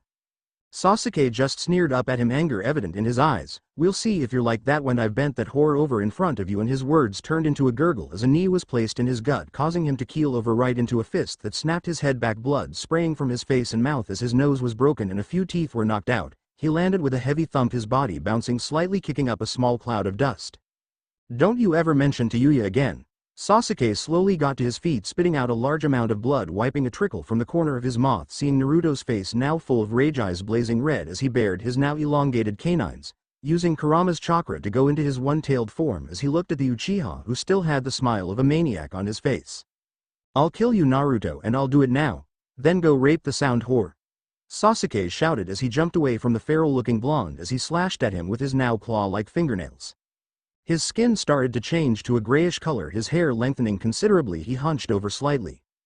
Two webbed wings sprouting from his back muscles, along them rippling before he threw his head back, revealing a large black cross that covered his nose, while his sclera in both eyes pitch black, making his Sharingan stand out more, making him look more intimidating as he stood back to his full height, thrusting a hand into his gut, pulling out the kunai lodged there. A sadistic grin plastered on his face as he licked the blood from it, discarding it when he finished cleaning it off, his stomach slowly stitching itself together. Maybe I'll get that whore to activate her second stage while I make her mine. His grin widened as Naruto's eyes narrowed, a feral growl coming from his throat as he bent, getting on all fours like an animal ready to pounce, red chakra tail flicking back and forth behind him. Sasuke quickly went through hand signs, thrusting his hand forward, fingers stretched apart and pointing towards Naruto when he finished. Lightning style. Black bolt, black lightning exploded across his body, rushing to the tip of each of his outstretched fingers before, with a sharp crack, lashed out towards Naruto, each bolt of lightning randomly zigzagging towards him, some even connected, forming a bigger bolt before they all reached him at the same time. A small explosion happened, smoke billowing from the place where Naruto was crouched on all fours as the lightning hit its mark, causing Sasuke to start chuckling like a madman, thinking he had won. He couldn't have been more wrong. The smoke cleared to reveal a perfectly unharmed Naruto, his one chakra tail swaying in front of him, acting as a shield, having absorbed the attack as if it was nothing. The only proof something had happened was that Naruto was now shirtless, the force of the small explosion enough to shred the remainder of his clothes from his body, leaving him in his black ninja pants and sandals, a smirk spreading across his face. My turn. Naruto leapt forward, going through hand signs in the air. Wind style. Howling destruction, as the name of the jutsu would suggest. Naruto let out a howl aimed at Sasuke, whose wings came down in front of him to block the attack, not realizing that the sound of the howl was the actual offensive part of the jutsu. As his ears started to bleed, as did his eyes, as blood vessels in them exploded, a splitting pain going through his skull as he dropped to his knees, feeling Naruto land a punch against his wings that held strong. Sasuke's grin never leaving his face as he went through another set of hand signs. Lightning style. Winged release, black lightning once again erupted across his body before rushing to his two wings, covering them in it as Naruto leapt backwards. But not fast enough, as a ripple went throughout the wings before the lightning covering them seemed to jump off as if it was alive, forming a wall of lightning that rushed towards Naruto, who brought up his tail, but that only helped him from taking the brunt of the attack as some bypassed his defense. Making his body arc up slightly, a silent scream coming from his mouth as his nervous system was fried, causing him to collapse on in a heap on the ground, body twitching as his body started to try and regenerate the nerves that were destroyed from the attack, which was basically all of them. Before Naruto's body could recover, Sasuke was already on top of him as he punched Naruto hard in the gut, blood erupting from his lip, the fist that punched him then opening, grabbing onto him, throwing his limp body into the air, where he was hit by a barrage of kicks and punches all over his body, more blood erupting from his body, one of the blows breaking his right arm in two. His legs were then grabbed and another surge of lightning went through his system, pumped through Sasuke's hands before he was thrown to the ground. His body hit it at an angle. A small crater formed less than 1 meter in diameter, but his body skipped along the ground, causing more craters to form like a pebble, created ripples as it skipped across water. See, Naruto, you're weak and pathetic. You can't defeat me, Sasuke declared in a crazy tone as he started to laugh hysterically again. He had seriously fucking lost it. Demon style. Hell's prison jutsu. 4 black rectangles formed on the ground, tendrils raising out of each one before they shot up vertical, creating a box around Sasuke. The prison completed as one stretched across the top, connecting to the rest of the walls. This is it, a fucking box. Demon style. Hell's punishment. Naruto stood in view of the prison he had created, arms outstretched, fingers wide as he slowly closed them into fists. Waiting for his chakra to gather before slamming them together, then slashing them in a downwards motion, the roof of the prison slamming down with the motion of his hands. He held the jutsu for 5 seconds before releasing it in the prison, the walls residing back into the ground to show the crushed remains of a log. Substitution. Fuck. Chidori. Naruto acted on instinct as he ducked and rolled forward, the sound of chirping birds and lightning crackling above him indicating he had narrowly dodged the attack as he used the momentum from the roll to leap forward, spinning in the air, throwing 3 kunai where he thought Sasuke was. Sasuke easily blocked all 3 kunai, catching the first one to deflect the second and third, a smug grin on his. I told you countless times, Naruto, you can't beat me. Demon style. Chakra release. Naruto thrust an open palm at Sasuke, who just gave him an amused look. Looks like you don't have that jutsu, Dao. Holy fuck. Sasuke screamed, tossing away the kunai he held in his hand, clutching it in pain as his skin burned, some of it sliding off, falling to the ground with a sickening splat. The kunai he had thrown away pulsed with red chakra as it lay on the ground between them. Stop talking, Sasuke, and fucking fight me, Naruto growled, the Uchiha's constant ranting grating on his nerves. As he watched Sasuke's hand slowly heal as skin stretched across, replacing the piece that fell off and the remaining burnt skin that remained. It looked incredibly painful. He clenched it when it had finished healing, once again slipping into a taijutsu stance, while Naruto got on all fours, staring into Sasuke's Sharingan and wondering why the idiot hadn't tried to cast genjutsu on him. Oh wait, he's batshit crazy. That's why no words were spoken between them as a staring contest starting, red slit eyes staring into those of the Sharingan. Neither one moved a single muscle or blinked, unless you count Naruto's tail swaying hypnotically behind him, even smacking a poor fly out of the air, killing it instantly. On an unspoken agreement, they both rushed at each other, Naruto talking a few steps before leaping at Sasuke, who simultaneously pushed off with his wings both cocked, a fist back, Sasuke's crackling with black lightning and with a resounding boom. Their fists collided, dust flew in all directions, the force behind the punches generating a furious wind as both tried to push their opponent back, Naruto's red chakra lashing out at Sasuke's arm, which was deflected by his black lightning that in turn lashed out at Naruto's arm, the two forces acting with a will of their own. Their skin cracked across their hands and arms, falling away as they both leapt back, cradling their arms, both having broken wrists and cracks running along the bone of their forearm. Before their bones had healed, they were already rushing in again, Sasuke leading with a kick that Naruto ducked under, bringing up his non-injured hand in a fist aimed at Sasuke's abdomen. Sasuke countered by twirling to his left, his wings spread out, his first wing coming around to slap Naruto's fist away while he continued to twirl, bringing his second wing around to hit Naruto, who jumped up, planted his feet on it before pushing off to backflip away from Sasuke, landing on all fours, sliding back slightly as the ground absorbed his momentum, kicking up a cloud of dust. And before it could settle, Naruto pounced at Sasuke, who twirled again, forcing Naruto to land in front of him to avoid getting swatted aside by his wings, the massive appendages rippling with muscle, but was kicked in the side of the face as Sasuke used his wings to cover his approaching kick. Rolling across the ground, Naruto let out a growl of annoyance, was getting agitated. He was starting to slip up because his anger had finally gotten the better of him, and Kurama chanting, "Kill the little bitch." Screaming it in his head over and over wasn't helping. He summoned 5 shadow clones without hand signs and rushed in with them in a loose formation. 2 of the feral Narutos leapt up, fists cocked back, while the rest continued on all fours before forming a circle around Sasuke, who didn't flinch as the 2 who had leapt smashed their fists into his wings, which he brought in front of himself to block the attacks. And on cue, the remaining Narutos dashed in, the one on the left swiping at his legs, the one next to that aimed for his back with his clawed hands outstretched ready to tear into his flesh. The third Naruto jumped up ready to snap kick Sasuke in the back of the head, while the fourth and original Naruto stayed back and watched the results, which weren't very promising. Lightning style. Electric shell black lightning rippled across his skin at the exact time all 3 Naruto clones connected with him, and all of the clones dispelled in an explosion of white smoke as the lightning lashed out at them, but he didn't come out of it unscathed as his head snapped to the side from the force of the kick from the Naruto who aimed for his head, even it only had tapped him, a small trickle of blood running down the side of his face. He turned to face Naruto but had to bring up his arms in a cross block as Naruto was already right in front of him, a kick aimed at his face pushing Sasuke back when it connected with his arms. He landed, pushing off again as soon as his feet touched the ground, landing another kick on Sasuke's arms, this time with more force, hearing one of his arms break Sasuke's feet, digging into the ground as he grit his teeth in pain. but gasped as Naruto crouched in front of him and a hard blow to the side of his left knee making his leg buckle as it broke and let out a scream as Naruto grabbed it lifting him up turning in the process as he pulling it over shoulder slamming it down breaking his shin as it snapped through his skin becoming visible before completing his attack by flinging Sasuke over his shoulder and into a tree. Sasuke groaned out in pain as he got up using the tree he was thrown into as support pulling him up balancing on his non-fucked up leg. I'm going to make you regret your words you pathetic piece of shit Naruto growled as he stalked towards the groaning Uchiha punching him hard against the tree as he coughed up blood before Naruto grabbed the sides of Sasuke's head and slammed his knee into Sasuke's face re-breaking his nose as it had healed from the previous time then smashed his head against the tree as blood covered his face. You like that you fuck? I was going to just beat you but I think killing you is a better solution. Naruto gripped Sasuke by his hair throwing him away from the tree and onto the ground as he started to change back to his normal form the power from the curse mark receding, leaving him a bloody and broken mess on the ground as Naruto slowly walked over to him. But first let's see if I can get you to squeal like a pig A sadistic grin on Naruto's face as Kurama's chakra influenced him. What he said about Tayuya also influencing him greatly as he raised his index finger the red chakra that shrouded it sharpening over the claw-like fingernail.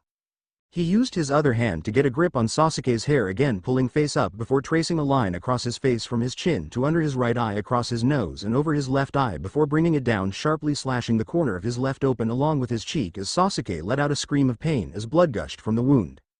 But Naruto didn't stop there he continued the slashing motion down the side of his neck drawing traces of blood before plunging his finger in his shoulder getting another scream from the Uchiha which turned into a silent one as red chakra flooded his system burning him from the inside but not killing him or causing any real physical damage. What else should I do? Naruto said a thoughtful look on his face as he took on a thinking pose before he smiled brightly. Oh wait I know, Naruto declared as he withdrew his finger closing his hand into a fist and smashing it against Sasuke's chest breaking his ribs as his normal form couldn't handle the chakra-enhanced blow.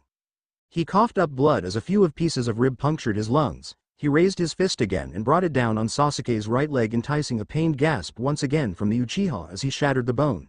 He gripped Sasuke's right wrist snapping it as he applied pressure before snapping the bone in his arm in two. Sasuke was starting to black out now as Naruto slapped him a little trying to keep him awake. Don't close your eyes Sasuke, I want to hear you awake when I kill you. Naruto let go of Sasuke's hair letting him slump to the ground all of his limbs broken as bones stuck out from both arms and legs as he grinned at his handiwork raising his left hand as a red Rasengan started to form. You're lucky Sasuke, I've only ever killed 2 others with this, and you'll make the perfect third. He held the now formed swirling ball of red chakra a few centimeters away from Sasuke's face. After this your face should be mush or nothing at all but hey who gives a fuck as long as you die. Naruto grinned down at Sasuke as he raised his hand back slightly preparing for the killing blow. Naruto stop. Naruto's head snapped up as he heard someone shout at him his eyes resting on Kakashi and a group of Anbu that entered the part of the forest they had been fighting in. Back off Kakashi-sensei, this fuck is being killed here, and now his chakra tail flicking back and forth behind him in annoyance at being interrupted. Naruto, I have orders to stop you with force if necessary, please stand down. Naruto let out a frustrated yell as he slammed his demonic Rasengan into the ground next to Sasuke's head as he leaned down next to him and whispered in his ear. If you ever so much as look at her again I will kill you.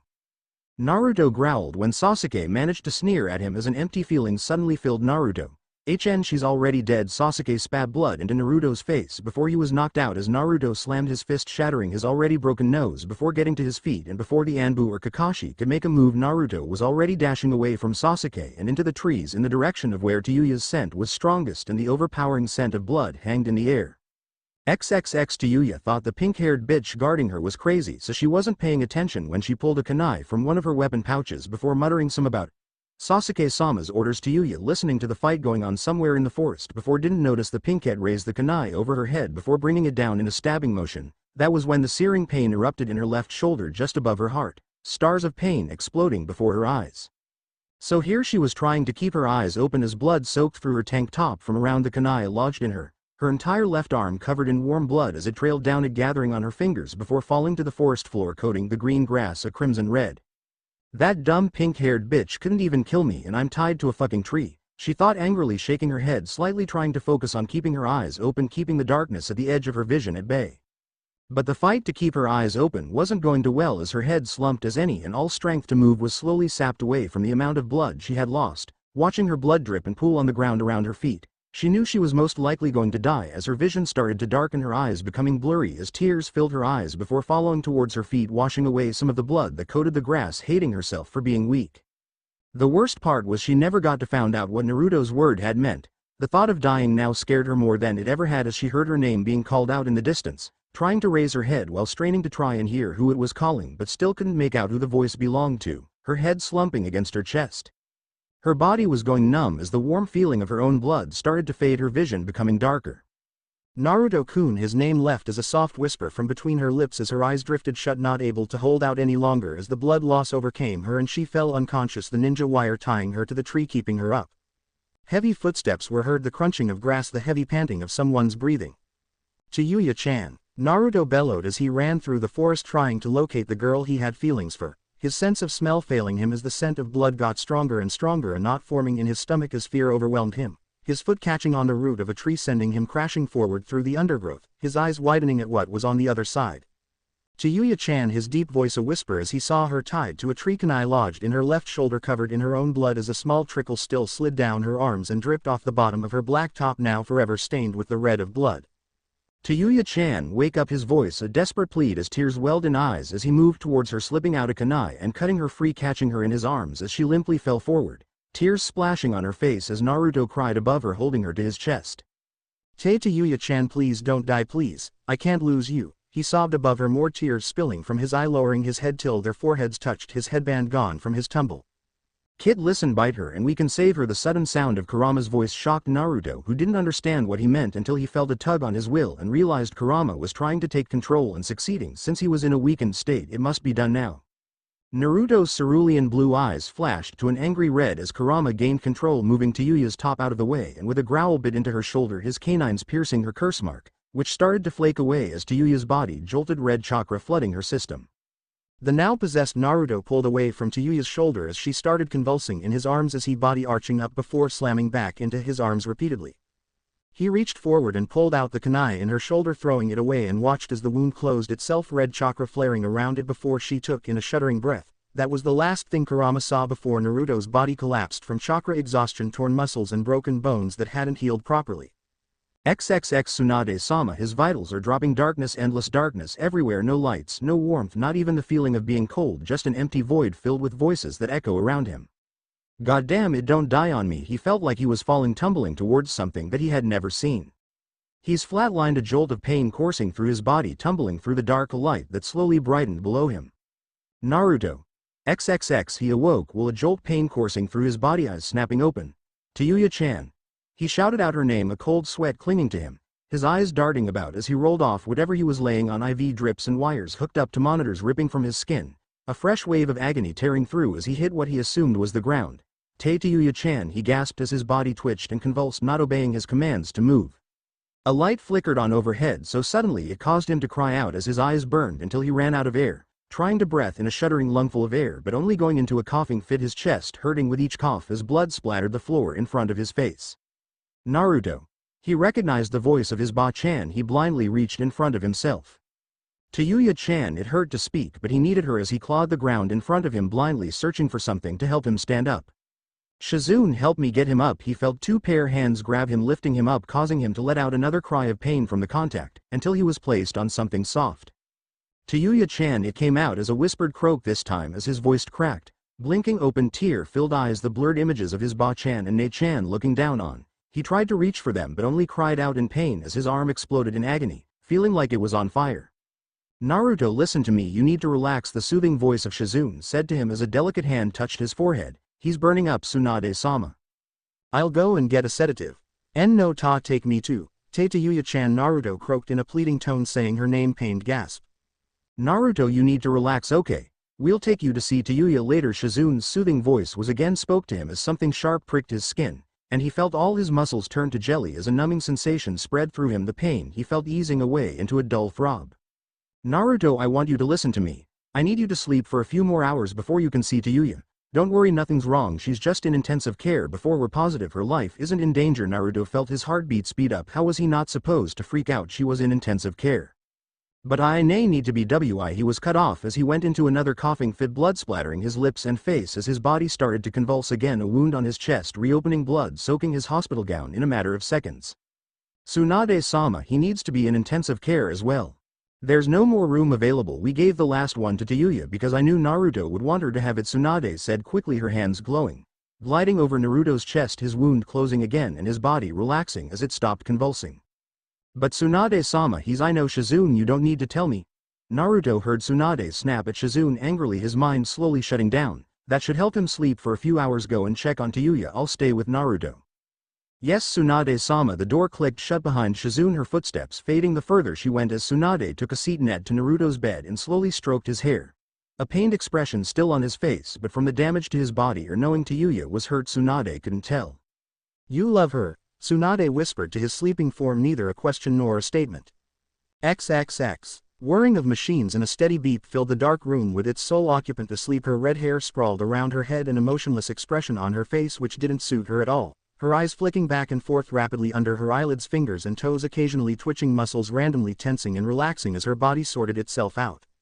If one were to look closer though, they would notice her hair was a darker shade of red than it previously was, longer too, and had a more untamed look about it. Her canines had become longer as well, almost sticking out of her mouth in its closed state. Her muscles had increased as well as they continued to tense before relaxing and repeating the process over and over.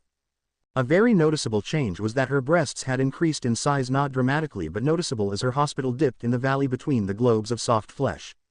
Her curse mark no longer adorned her shoulder but was replaced with a snarling fox's face, two tail-looking marks branching off it above it. The mark was a surprise, and when asked, Jiraiya had no idea what it was. She seemed to have grown an inch as well, now measured at 4 feet 9 from her previous 4 feet 8, which was quite a large growth spurt. The light flickered on as Shizune walked in. It had been 3 days now since Tayuya and Naruto had been admitted, but Tayuya was still in the intensive care unit even though it wasn't required, as Tsunade had confirmed her life was no longer in danger. It was just a waiting game at this point. Occasionally Tayuya's impassive face would cringe and her heartbeat escalate rapidly, reaching 150 beats per minute before it slowly lower back to a steady 70 beats per minute. Shizune was going through her daily checkup on the sleeping girl when she jumped back in surprise, letting out a squeal as Tayuya sat bolt right up in bed, a gasp leaving her lips as she frantically looked around herself. What the fuck happened to me? She asked in a frantic tone, a sigh escaping Shizune, glad the girl was still the same as she walked up to her, placing a hand on Tayuya's shoulder, slowly easing her back down onto her bed. Easy, Tayuya.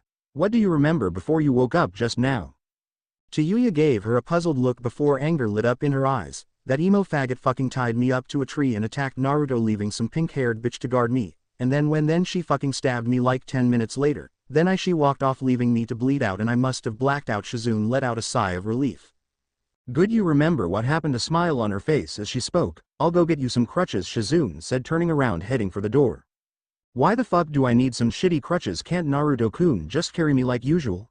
A sad smile appeared on Shizune's face as she turned to look at a confused Tayuya. I'm afraid Naruto is hurt still, and since when do you call him Naruto-kun? None of your business. Hurry the fuck up so I can go see him. XXX. Tayuya's eyes were wide. How the fuck did Shizune just think he was hurt? She looked down at his blank face, the only part that wasn't covered in bandages. Hell, one of his legs were in slings and cast slightly raised off the bed. His arms seemed to still be bleeding as the bandages covering them were stained with blood, and along with the slings, casts, and bandages there were numerous IV drips in his arms, along with 2 blood bags. When she reached out to grab his hand, Tsunade has stopped her and shook her, stating it will cause him an extreme amount of pain. How the fuck does holding someone's hand cause extreme pain? What happened to him? Tayuya asked, looking up at Tsunade with pleading eyes, a tear sliding down her cheek. He seemed to be suffering from severe chakra exhaustion when Enbu found the two of you. He had the barest amount which kept him alive long enough to move him. Then it was just touch and go really. He used the Kyuubi's chakra for too long and it has caused havoc on his body. The skin on his arms won't fully heal so they keep bleeding. Jiraiya thinks he may have used some kind of jutsu that requires the Kyuubi's chakra. The bone in his left leg seems to have snapped from pressure while his right one has a few cracks through it.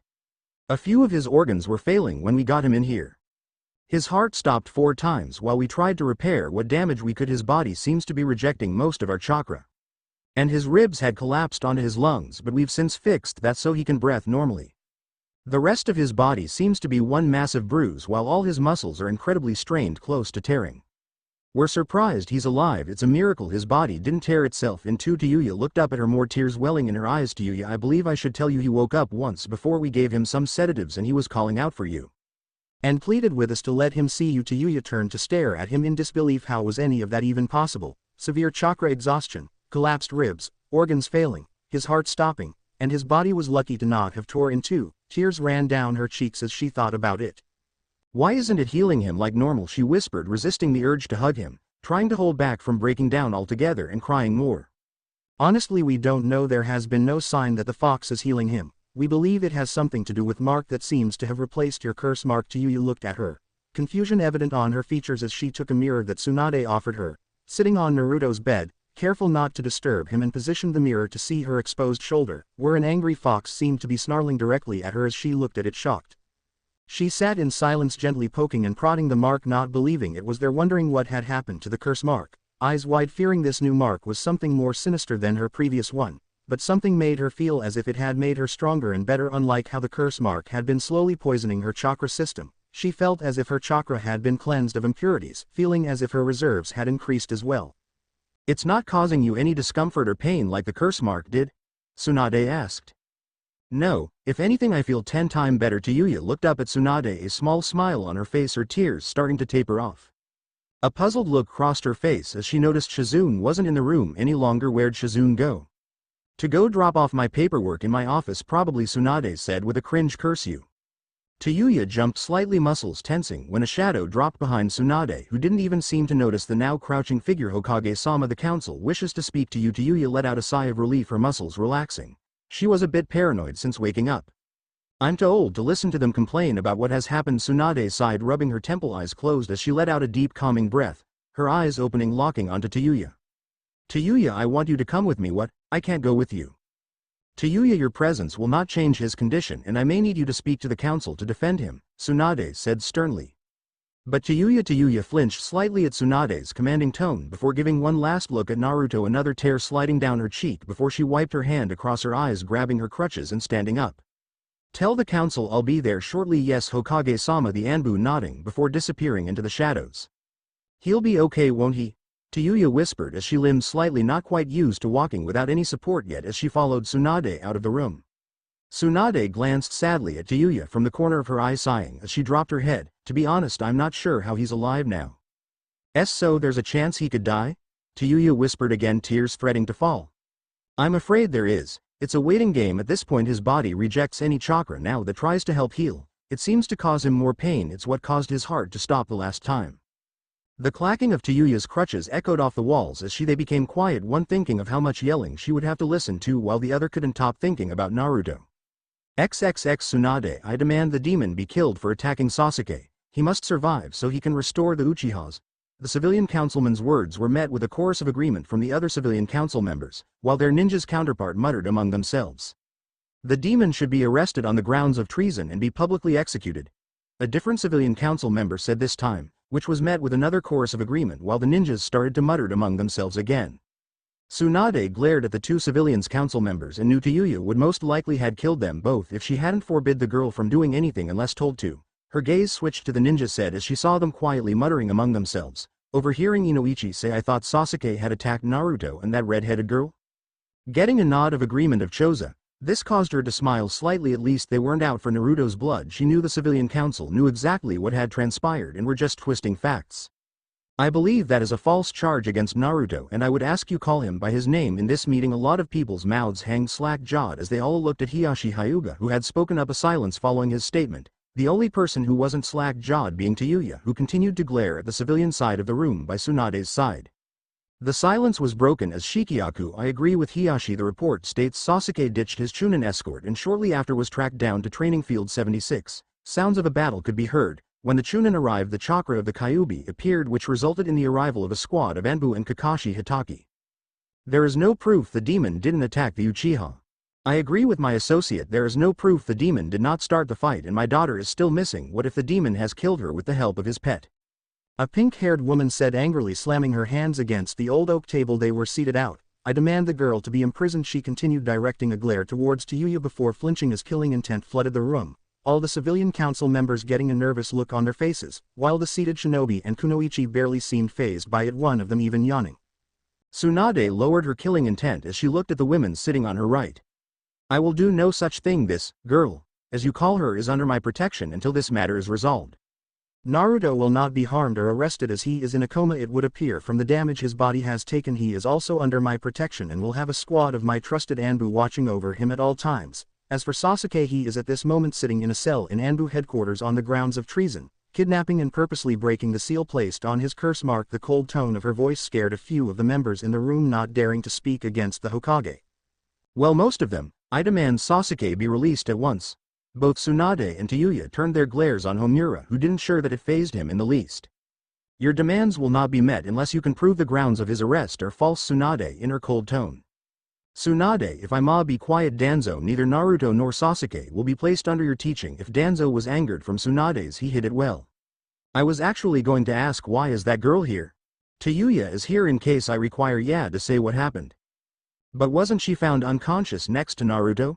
Danzo asked. I doubt anything she says can be held in good judgment, seeing as she has a relationship with the boy. Yeah, we can't trust what she says. She worked for Orochimaru and helped kill the third. A nod of agreement appeared on both sides of the room, a small smile appearing on Danzo's face. Tsunade silently cursed the old war hawk under her breath, turning to look at Tayuya. Would you like one of my Anbu to escort back to the hospital? Yes, I don't think I can stand to be here any longer anyway, Tayuya said through gritted teeth. XXX. When she arrived, Tayuya had gotten a chair and sat silently beside Naruto's bed, watching him sleep in his coma-like state. No movement from his body, just a eerie stillness that made Tayuya want to vomit. She resisted the urge to hold his hand to let him know she was here, but Tsunade's echoed in her head. And she started to cry again, burying her face in her hands as sob after sob racked her body. It was her fault and she knew it. Naruto wouldn't have had to fight. If Sasuke hadn't taken her, he wouldn't have had to use the Kyuubi's chakra, so he wouldn't be lying in front of her on the tipping point of life and death. And the worst part was she loved him, even if that was too strong of a word to use. She knew she had feeling towards him that veered away from just wanting to be friends dramatically. He was the only person she really cared about and would protect, but she couldn't even manage to do that. XXX. Oh, what the hell happened? Kid, I can't believe what you just did. How could you let him live? Hearing the loud and angry voice of Kurama, Naruto opened his eyes and was confused at the dark gray sky he saw, expecting either the usual white ceiling of a hospital or the canopy of the forest he and Sasuke had been fighting in. He slowly got into a sitting position, realizing he was in his mindscape if the familiar lake in front of him was anything to go by, but as he sat there he noticed something was off. Kurama, why is it so quiet? I do not know, kid. After I took control and bit your mate, the sounds of everything started to fade. What do you mean fade? What the hell's happening? Everything looks like it's dying, Naruto said in a freaked out tone, getting up and looking behind him to see Kurama sitting on his hind legs looking up at him, but his fur was matted in a paler orange than he remembered it being. The grass seemed to be dying. Flowers wilted, crinkled up, their petals pulled off by a weak breeze that blew past. Trees were turning white, leaves of most already gone, and it was extremely cold as well, nothing like the warmth he felt the previous time being here. A dense fog started to come off the lake, creeping towards the shoreline, encircling around Naruto's ankles and covering half of Kurama's body. Kid, I believe after I bit her curse seal, I think my chakra broke it down and absorbed it into us, freeing the girl from it, but I can feeling its tainted chakra fighting mine within your body, and I believe it has finally reached here. What do you mean reached here? I believe as I have manifested a form in your mindscape, it has also manifested itself. Before Naruto could speak again, an incredibly loud roar echoed in the distance. At the sound of it, Naruto twirled around, facing where the lake was, which was covered in a now incredibly thick and dense fog that was slowly rising off, starting to obscure his line of sight on the opposite tree line. You must defa. Kurama didn't finish as his fox form started to heavily cough, fur falling from his body turning a white color. Kurama, are you okay? He smiled up at Naruto as best he could as he opened his maw to speak. His eyes rolled into the back of his head, his body slumping onto his side. Trees falling got Naruto's attention as he looked over his shoulder, trying to see through the fog. He tried to focus on clearing it, picturing it, but his mind didn't respond. He tensed up as something splashed against the water, picking up Kurama in his arms, turning to face where he thought the lake was and taking steps backwards until he bumped into a tree, placing Kurama's limp form at the base of it. Please work. He went through the necessary hand signs, thrusting his hands out wind style. Great breakthrough. The wind picked a large hole forming in the fog in front of him, pushing further and further back, until revealing a single large golden eye with a slit pupil that seemed to focus directly on him unblinkingly until the fog moved back and filled the gap Naruto had made. Well, that can't be good, he gulped nervously. XXX. Tayuya's head snapped up as she felt Naruto's chakra flare. She could tell through her tear-filled eyes he hadn't moved, wondering what was going on. Slowly inching towards him, trying to get a better look, wiping the tears from her eyes with the back of her hand. She turned her head to the left as something hit the floor and gasped as she saw it was the dead body of an Anbu with a cracked cat's mask. XXX Jiraiya, I do love the fact you got me out of hating to listen to them demand Naruto's death, but this better be important, Tsunade said with narrowed eyes looking at her old teammate. It is I went to go visit Sasuke and found something very interesting. Someone else broke the seal I placed on his mark. Someone with a definite large knowledge of seals, even his cure mark seemed to have been altered. I don't think Sasuke was aware of what he was actually doing. But more worryingly, I asked one of the Anbu and no one can find that Sakura girl still. She's completely disappeared. I fear someone may have infiltrated the village. Tsunade's eyes widened as his words sank in. If someone has infiltrated the village, that could mean she started running towards a nearby window and did something Jiraiya never thought she'd do, jumped straight out of it shouting over her shoulder, "We have to get to Naruto." Jiraiya soon followed her, jumping out the window and towards the hospital. "You have got to be kidding me," Naruto whispered as he craned his head to watch a 3-story tall white snake slither out of the ever-increasing fog. "Kami, if you can hear me, fuck you." Naruto shouted up at the dark sky above him that was now starting to crackle with lightning, purple light exploding within the clouds every so often, loud thunder rumbling through the air as it started to rain, making Naruto's already fading visibility become non-existent as the rain picked up, creating a curtain of gray mixing with the white of the fog, causing him to lose sight of the massive serpent that seemed to have invaded his mind. "Oh, I'm so fucked." That statement was reinforced when something he couldn't see smashed against his chest, sending him flying into the tree behind him. But unlike a normal tree, his mindscape one didn't budge under the impact, an incredible amount of pain spreading across his back as he dropped from the tree with a groan. "Key kid, we need to get to the Mo Mountains." He heard the now quiet voice of Kurama next to him, his voice sounding even weaker than it had previously. "How the hell are the mountains going to help us?" Naruto whispered, body tensed as a hand trailed behind him looking for the small fox. "Your Seiko core," Kurama managed to mutter before a coughing sound could be heard, muffled by the heavy rain and fog. "I'd ask more, but I think we should move now," Naruto said, his hand sliding over the wet fur of Kurama as he pulled the fox towards him, getting to his feet, almost getting knocked over as an intense gust of wind hit him, the rain now feeling like little pins as the icy water hit his skin. Kurama, which way do I go?" Left. A frown formed on Naruto's face. Kurama seemed to be growing weaker with every passing second, which was definitely not a good sign, as he quickly dashed to his left, feeling something pass behind him, before the snapping of a tree was heard and something heavy slammed into the ground. "Great, that thing can still partly see, so fucking unfair." XXX Tayuya was in a panicked state as she slowly got to her feet, trying to balance on her still weak legs, wondering where the hell the now dead Anbu had come from.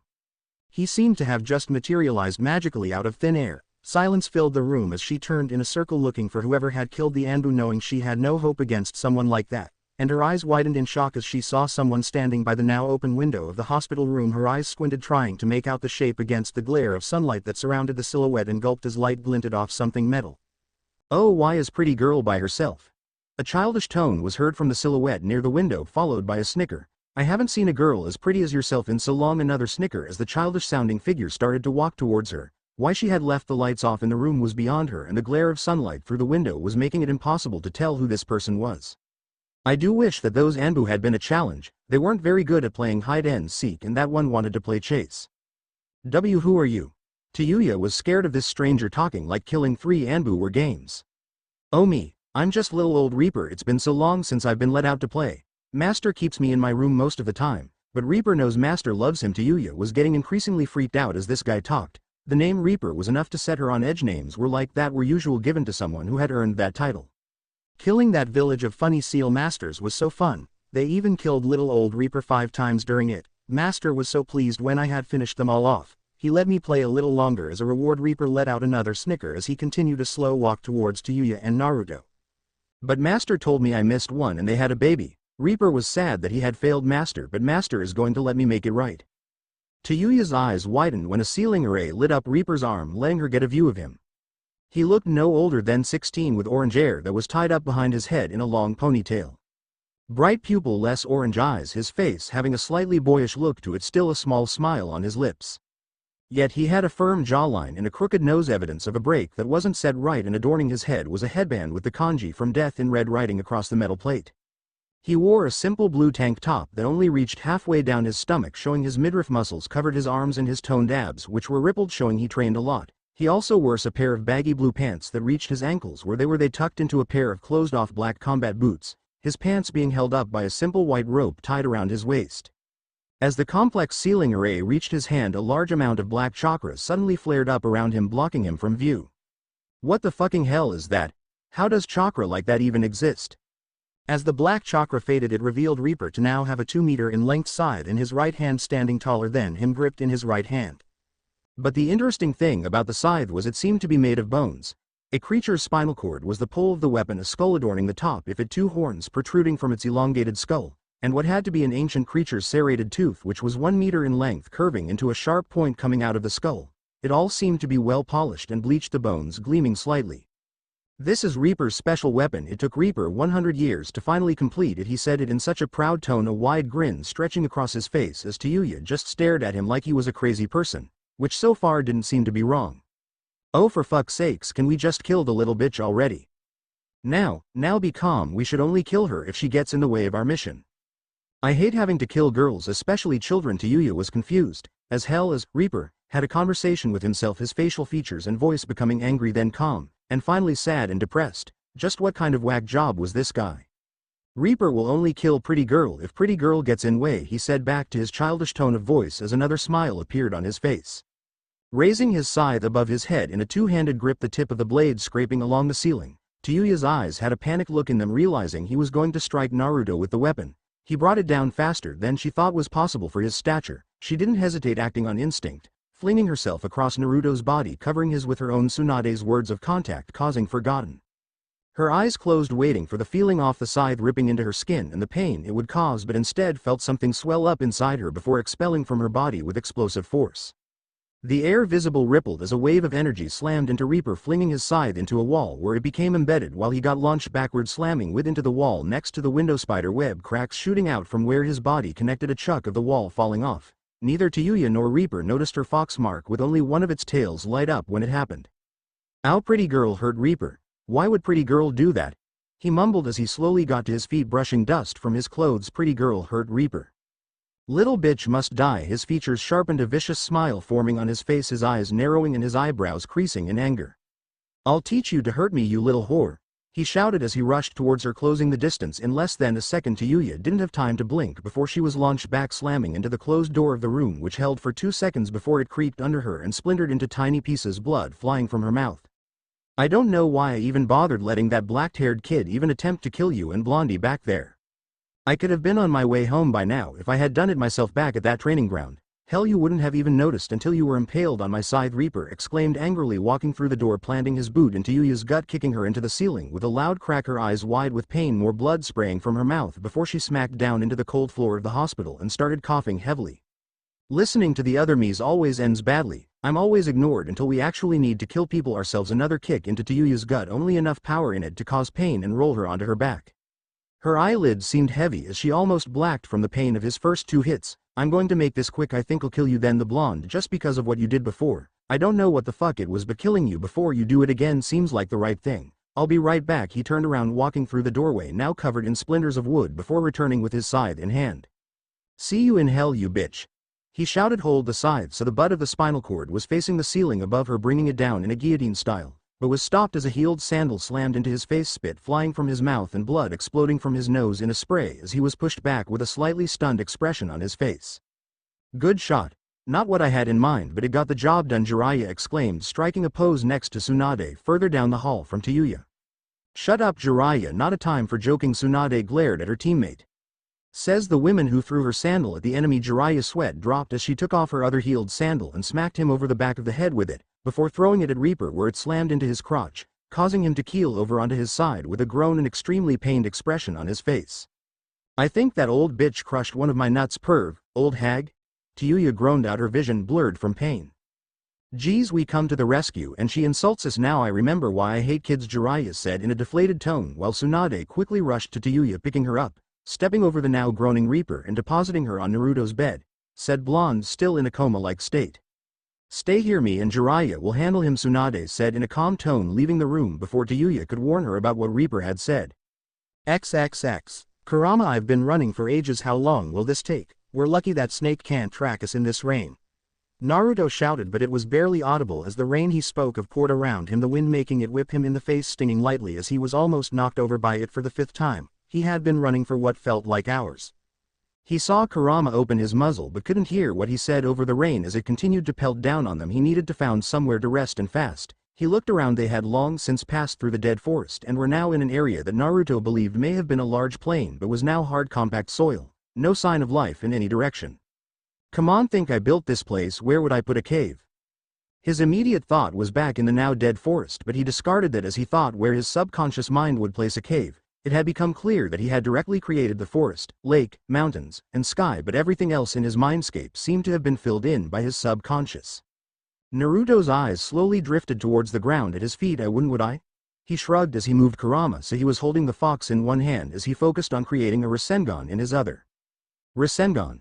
He shouted out as he drove his hand into the ground, rock and dust exploding around as he drilled downwards, before he drove through a layer of rock and tumbled into darkness. XXX Tsunade looked down on the groaning orange-haired man with a frown and narrowed eyes, listening Jiraiya make his way over to her. Jiraiya, have you ever seen this man before? She said it questioningly as she looked up at him, which was a mistake as Reaper lashed out with one of his legs, sweeping her legs out from under her. Pushing off the ground with his hands, Reaper jumped to his feet, punching Tsunade in the gut as she fell, sending her flying into a wall that almost collapsed from the impact. That will teach you, you old whore! He shouted angrily, turning towards Jiraiya and tilting his head to the left to dodge the old hermit's fist. Wow, you're fast, you almost hit me with that, but before Jiraiya could react, Reaper was already behind him. You're not fast enough. Jiraiya felt as if his spine was about to break as a knee was planted in his back and his arms were pulled behind him. His eyes were wide in pain and shock, and then he was unceremoniously chucked into the air, a hand grabbing into his long mane of hair, smashing him into the floor, as it cracked, holding for a moment before he was sent through it. Goddamn old people thinking they're top shit, Reaper mumbled under his breath. Now, where the fuck is my scythe? He looked around, seeing it laying on the floor less than a meter from him, his eyes lighting up in happiness. Oh, did you miss, little old Reaper? Reaper missed you. His tone slipped back to his childish one as he picked up his scythe, holding it to his chest in a hug, smiling as he placed a kiss to the blade of it. Daddy's sorry he dropped you another kiss. XXX Naruto opened his eyes in shock as the ground he was drilling through suddenly disappeared and he tumbled forward into a void of darkness, clutching Kurama to his chest as he tried to roll in midair so his back faced what he believed was the ground. Wind rushed past him and water still hit his face, falling from the hole he had created above him as he plummeted downward, wondering if he had maybe broken his mind and he wasn't actually falling anywhere. He quickly came aware of a loud rumbling sound filling the void around him that wasn't thunder as he fell. Eyes widening when he recognized it as the sound of a waterfall. This was going to hurt so much. He was right, as 4 seconds later he smashed into a body of water, the force he hit in the coldness of the water causing pain to shoot across his frame as he let out a scream, eyes wide stinging from the cold. He felt bubbles raising in front of him from his muffled screaming. He assumed he fell for roughly another 2 seconds before he softly landed on the bottom of what he was going to assume was an underground lake, feeling sand rise around him from his landing, taking a hand off Kurama to push himself off the sand, kicking with his legs in the direction of what he hoped was up.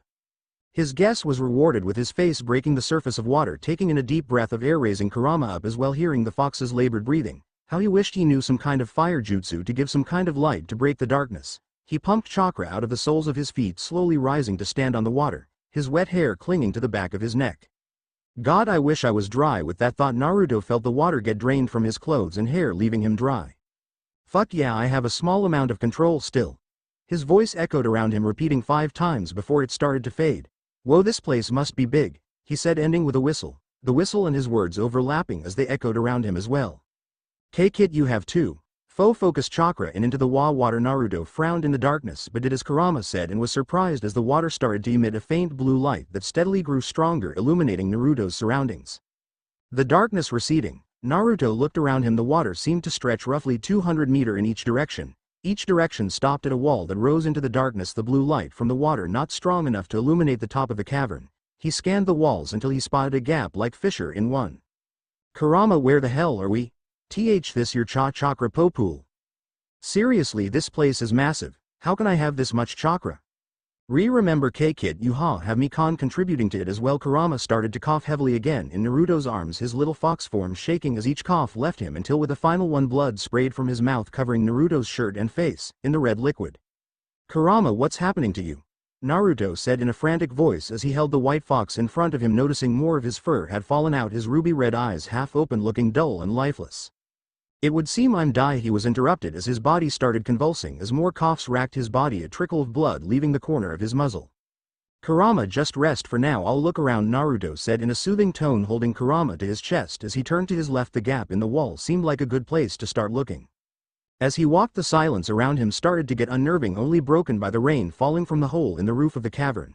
Kurama's labored breaths warm against his neck as he cradled the fox, and his own deep breaths as he tried to calm his racing heart. He needed to find out where this gap led to see if it led out of here, get to the mountains where he was hoping Kurama would explain what he had to do and kill that big-ass snake, and none of this fazed him. Well, maybe the fact that Kurama was completely white and was coughing blood that was slightly worrying. Everything else seemed like something he would do sometime in his life, so why not now? He was halfway towards the gap in the wall when the sound of rain hitting the water stopped, the hairs on the back of his neck standing on end as a feeling of dread slowly crept over him. He knew looking back would be a bad idea, but he did anyway, stopping mid-step on the water, craning his head to look over his shoulder, and almost pissing himself at what he saw. The hole in the roof seemed to have magically repaired itself as it was no longer visible among the darkness that covered the top half of the cavern, where the white head of the snake that had been chasing them appeared from this darkness, its head turning to lock him in sight of its large golden eyes, its tongue flickering in and out of its mouth as it descended from above and onto the water, part of its body still hidden as it watched him. "I am so fucking unlucky," he muttered as he looked ahead of him, narrowing his eyes in determination and starting sprinting for the gap, knowing the snake wouldn't fit. "Fuck, fuck, fuck, fuck," he chanted with every step as he hightailed out of there. The sound of rain filling the cavern again, making him look over his shoulder, the hole once again visible in the roof while the snake had disappeared, a ripple on the surface where it had been laying. Naruto's eyes widened in panic as he noticed more ripples along the water and a small trail of bubbles behind said ripples as something moved under the water along the right wall. Whatever it was made an abrupt turn, picking up speed and headed towards him, a small wave forming in front of a shadow he could just see under the water.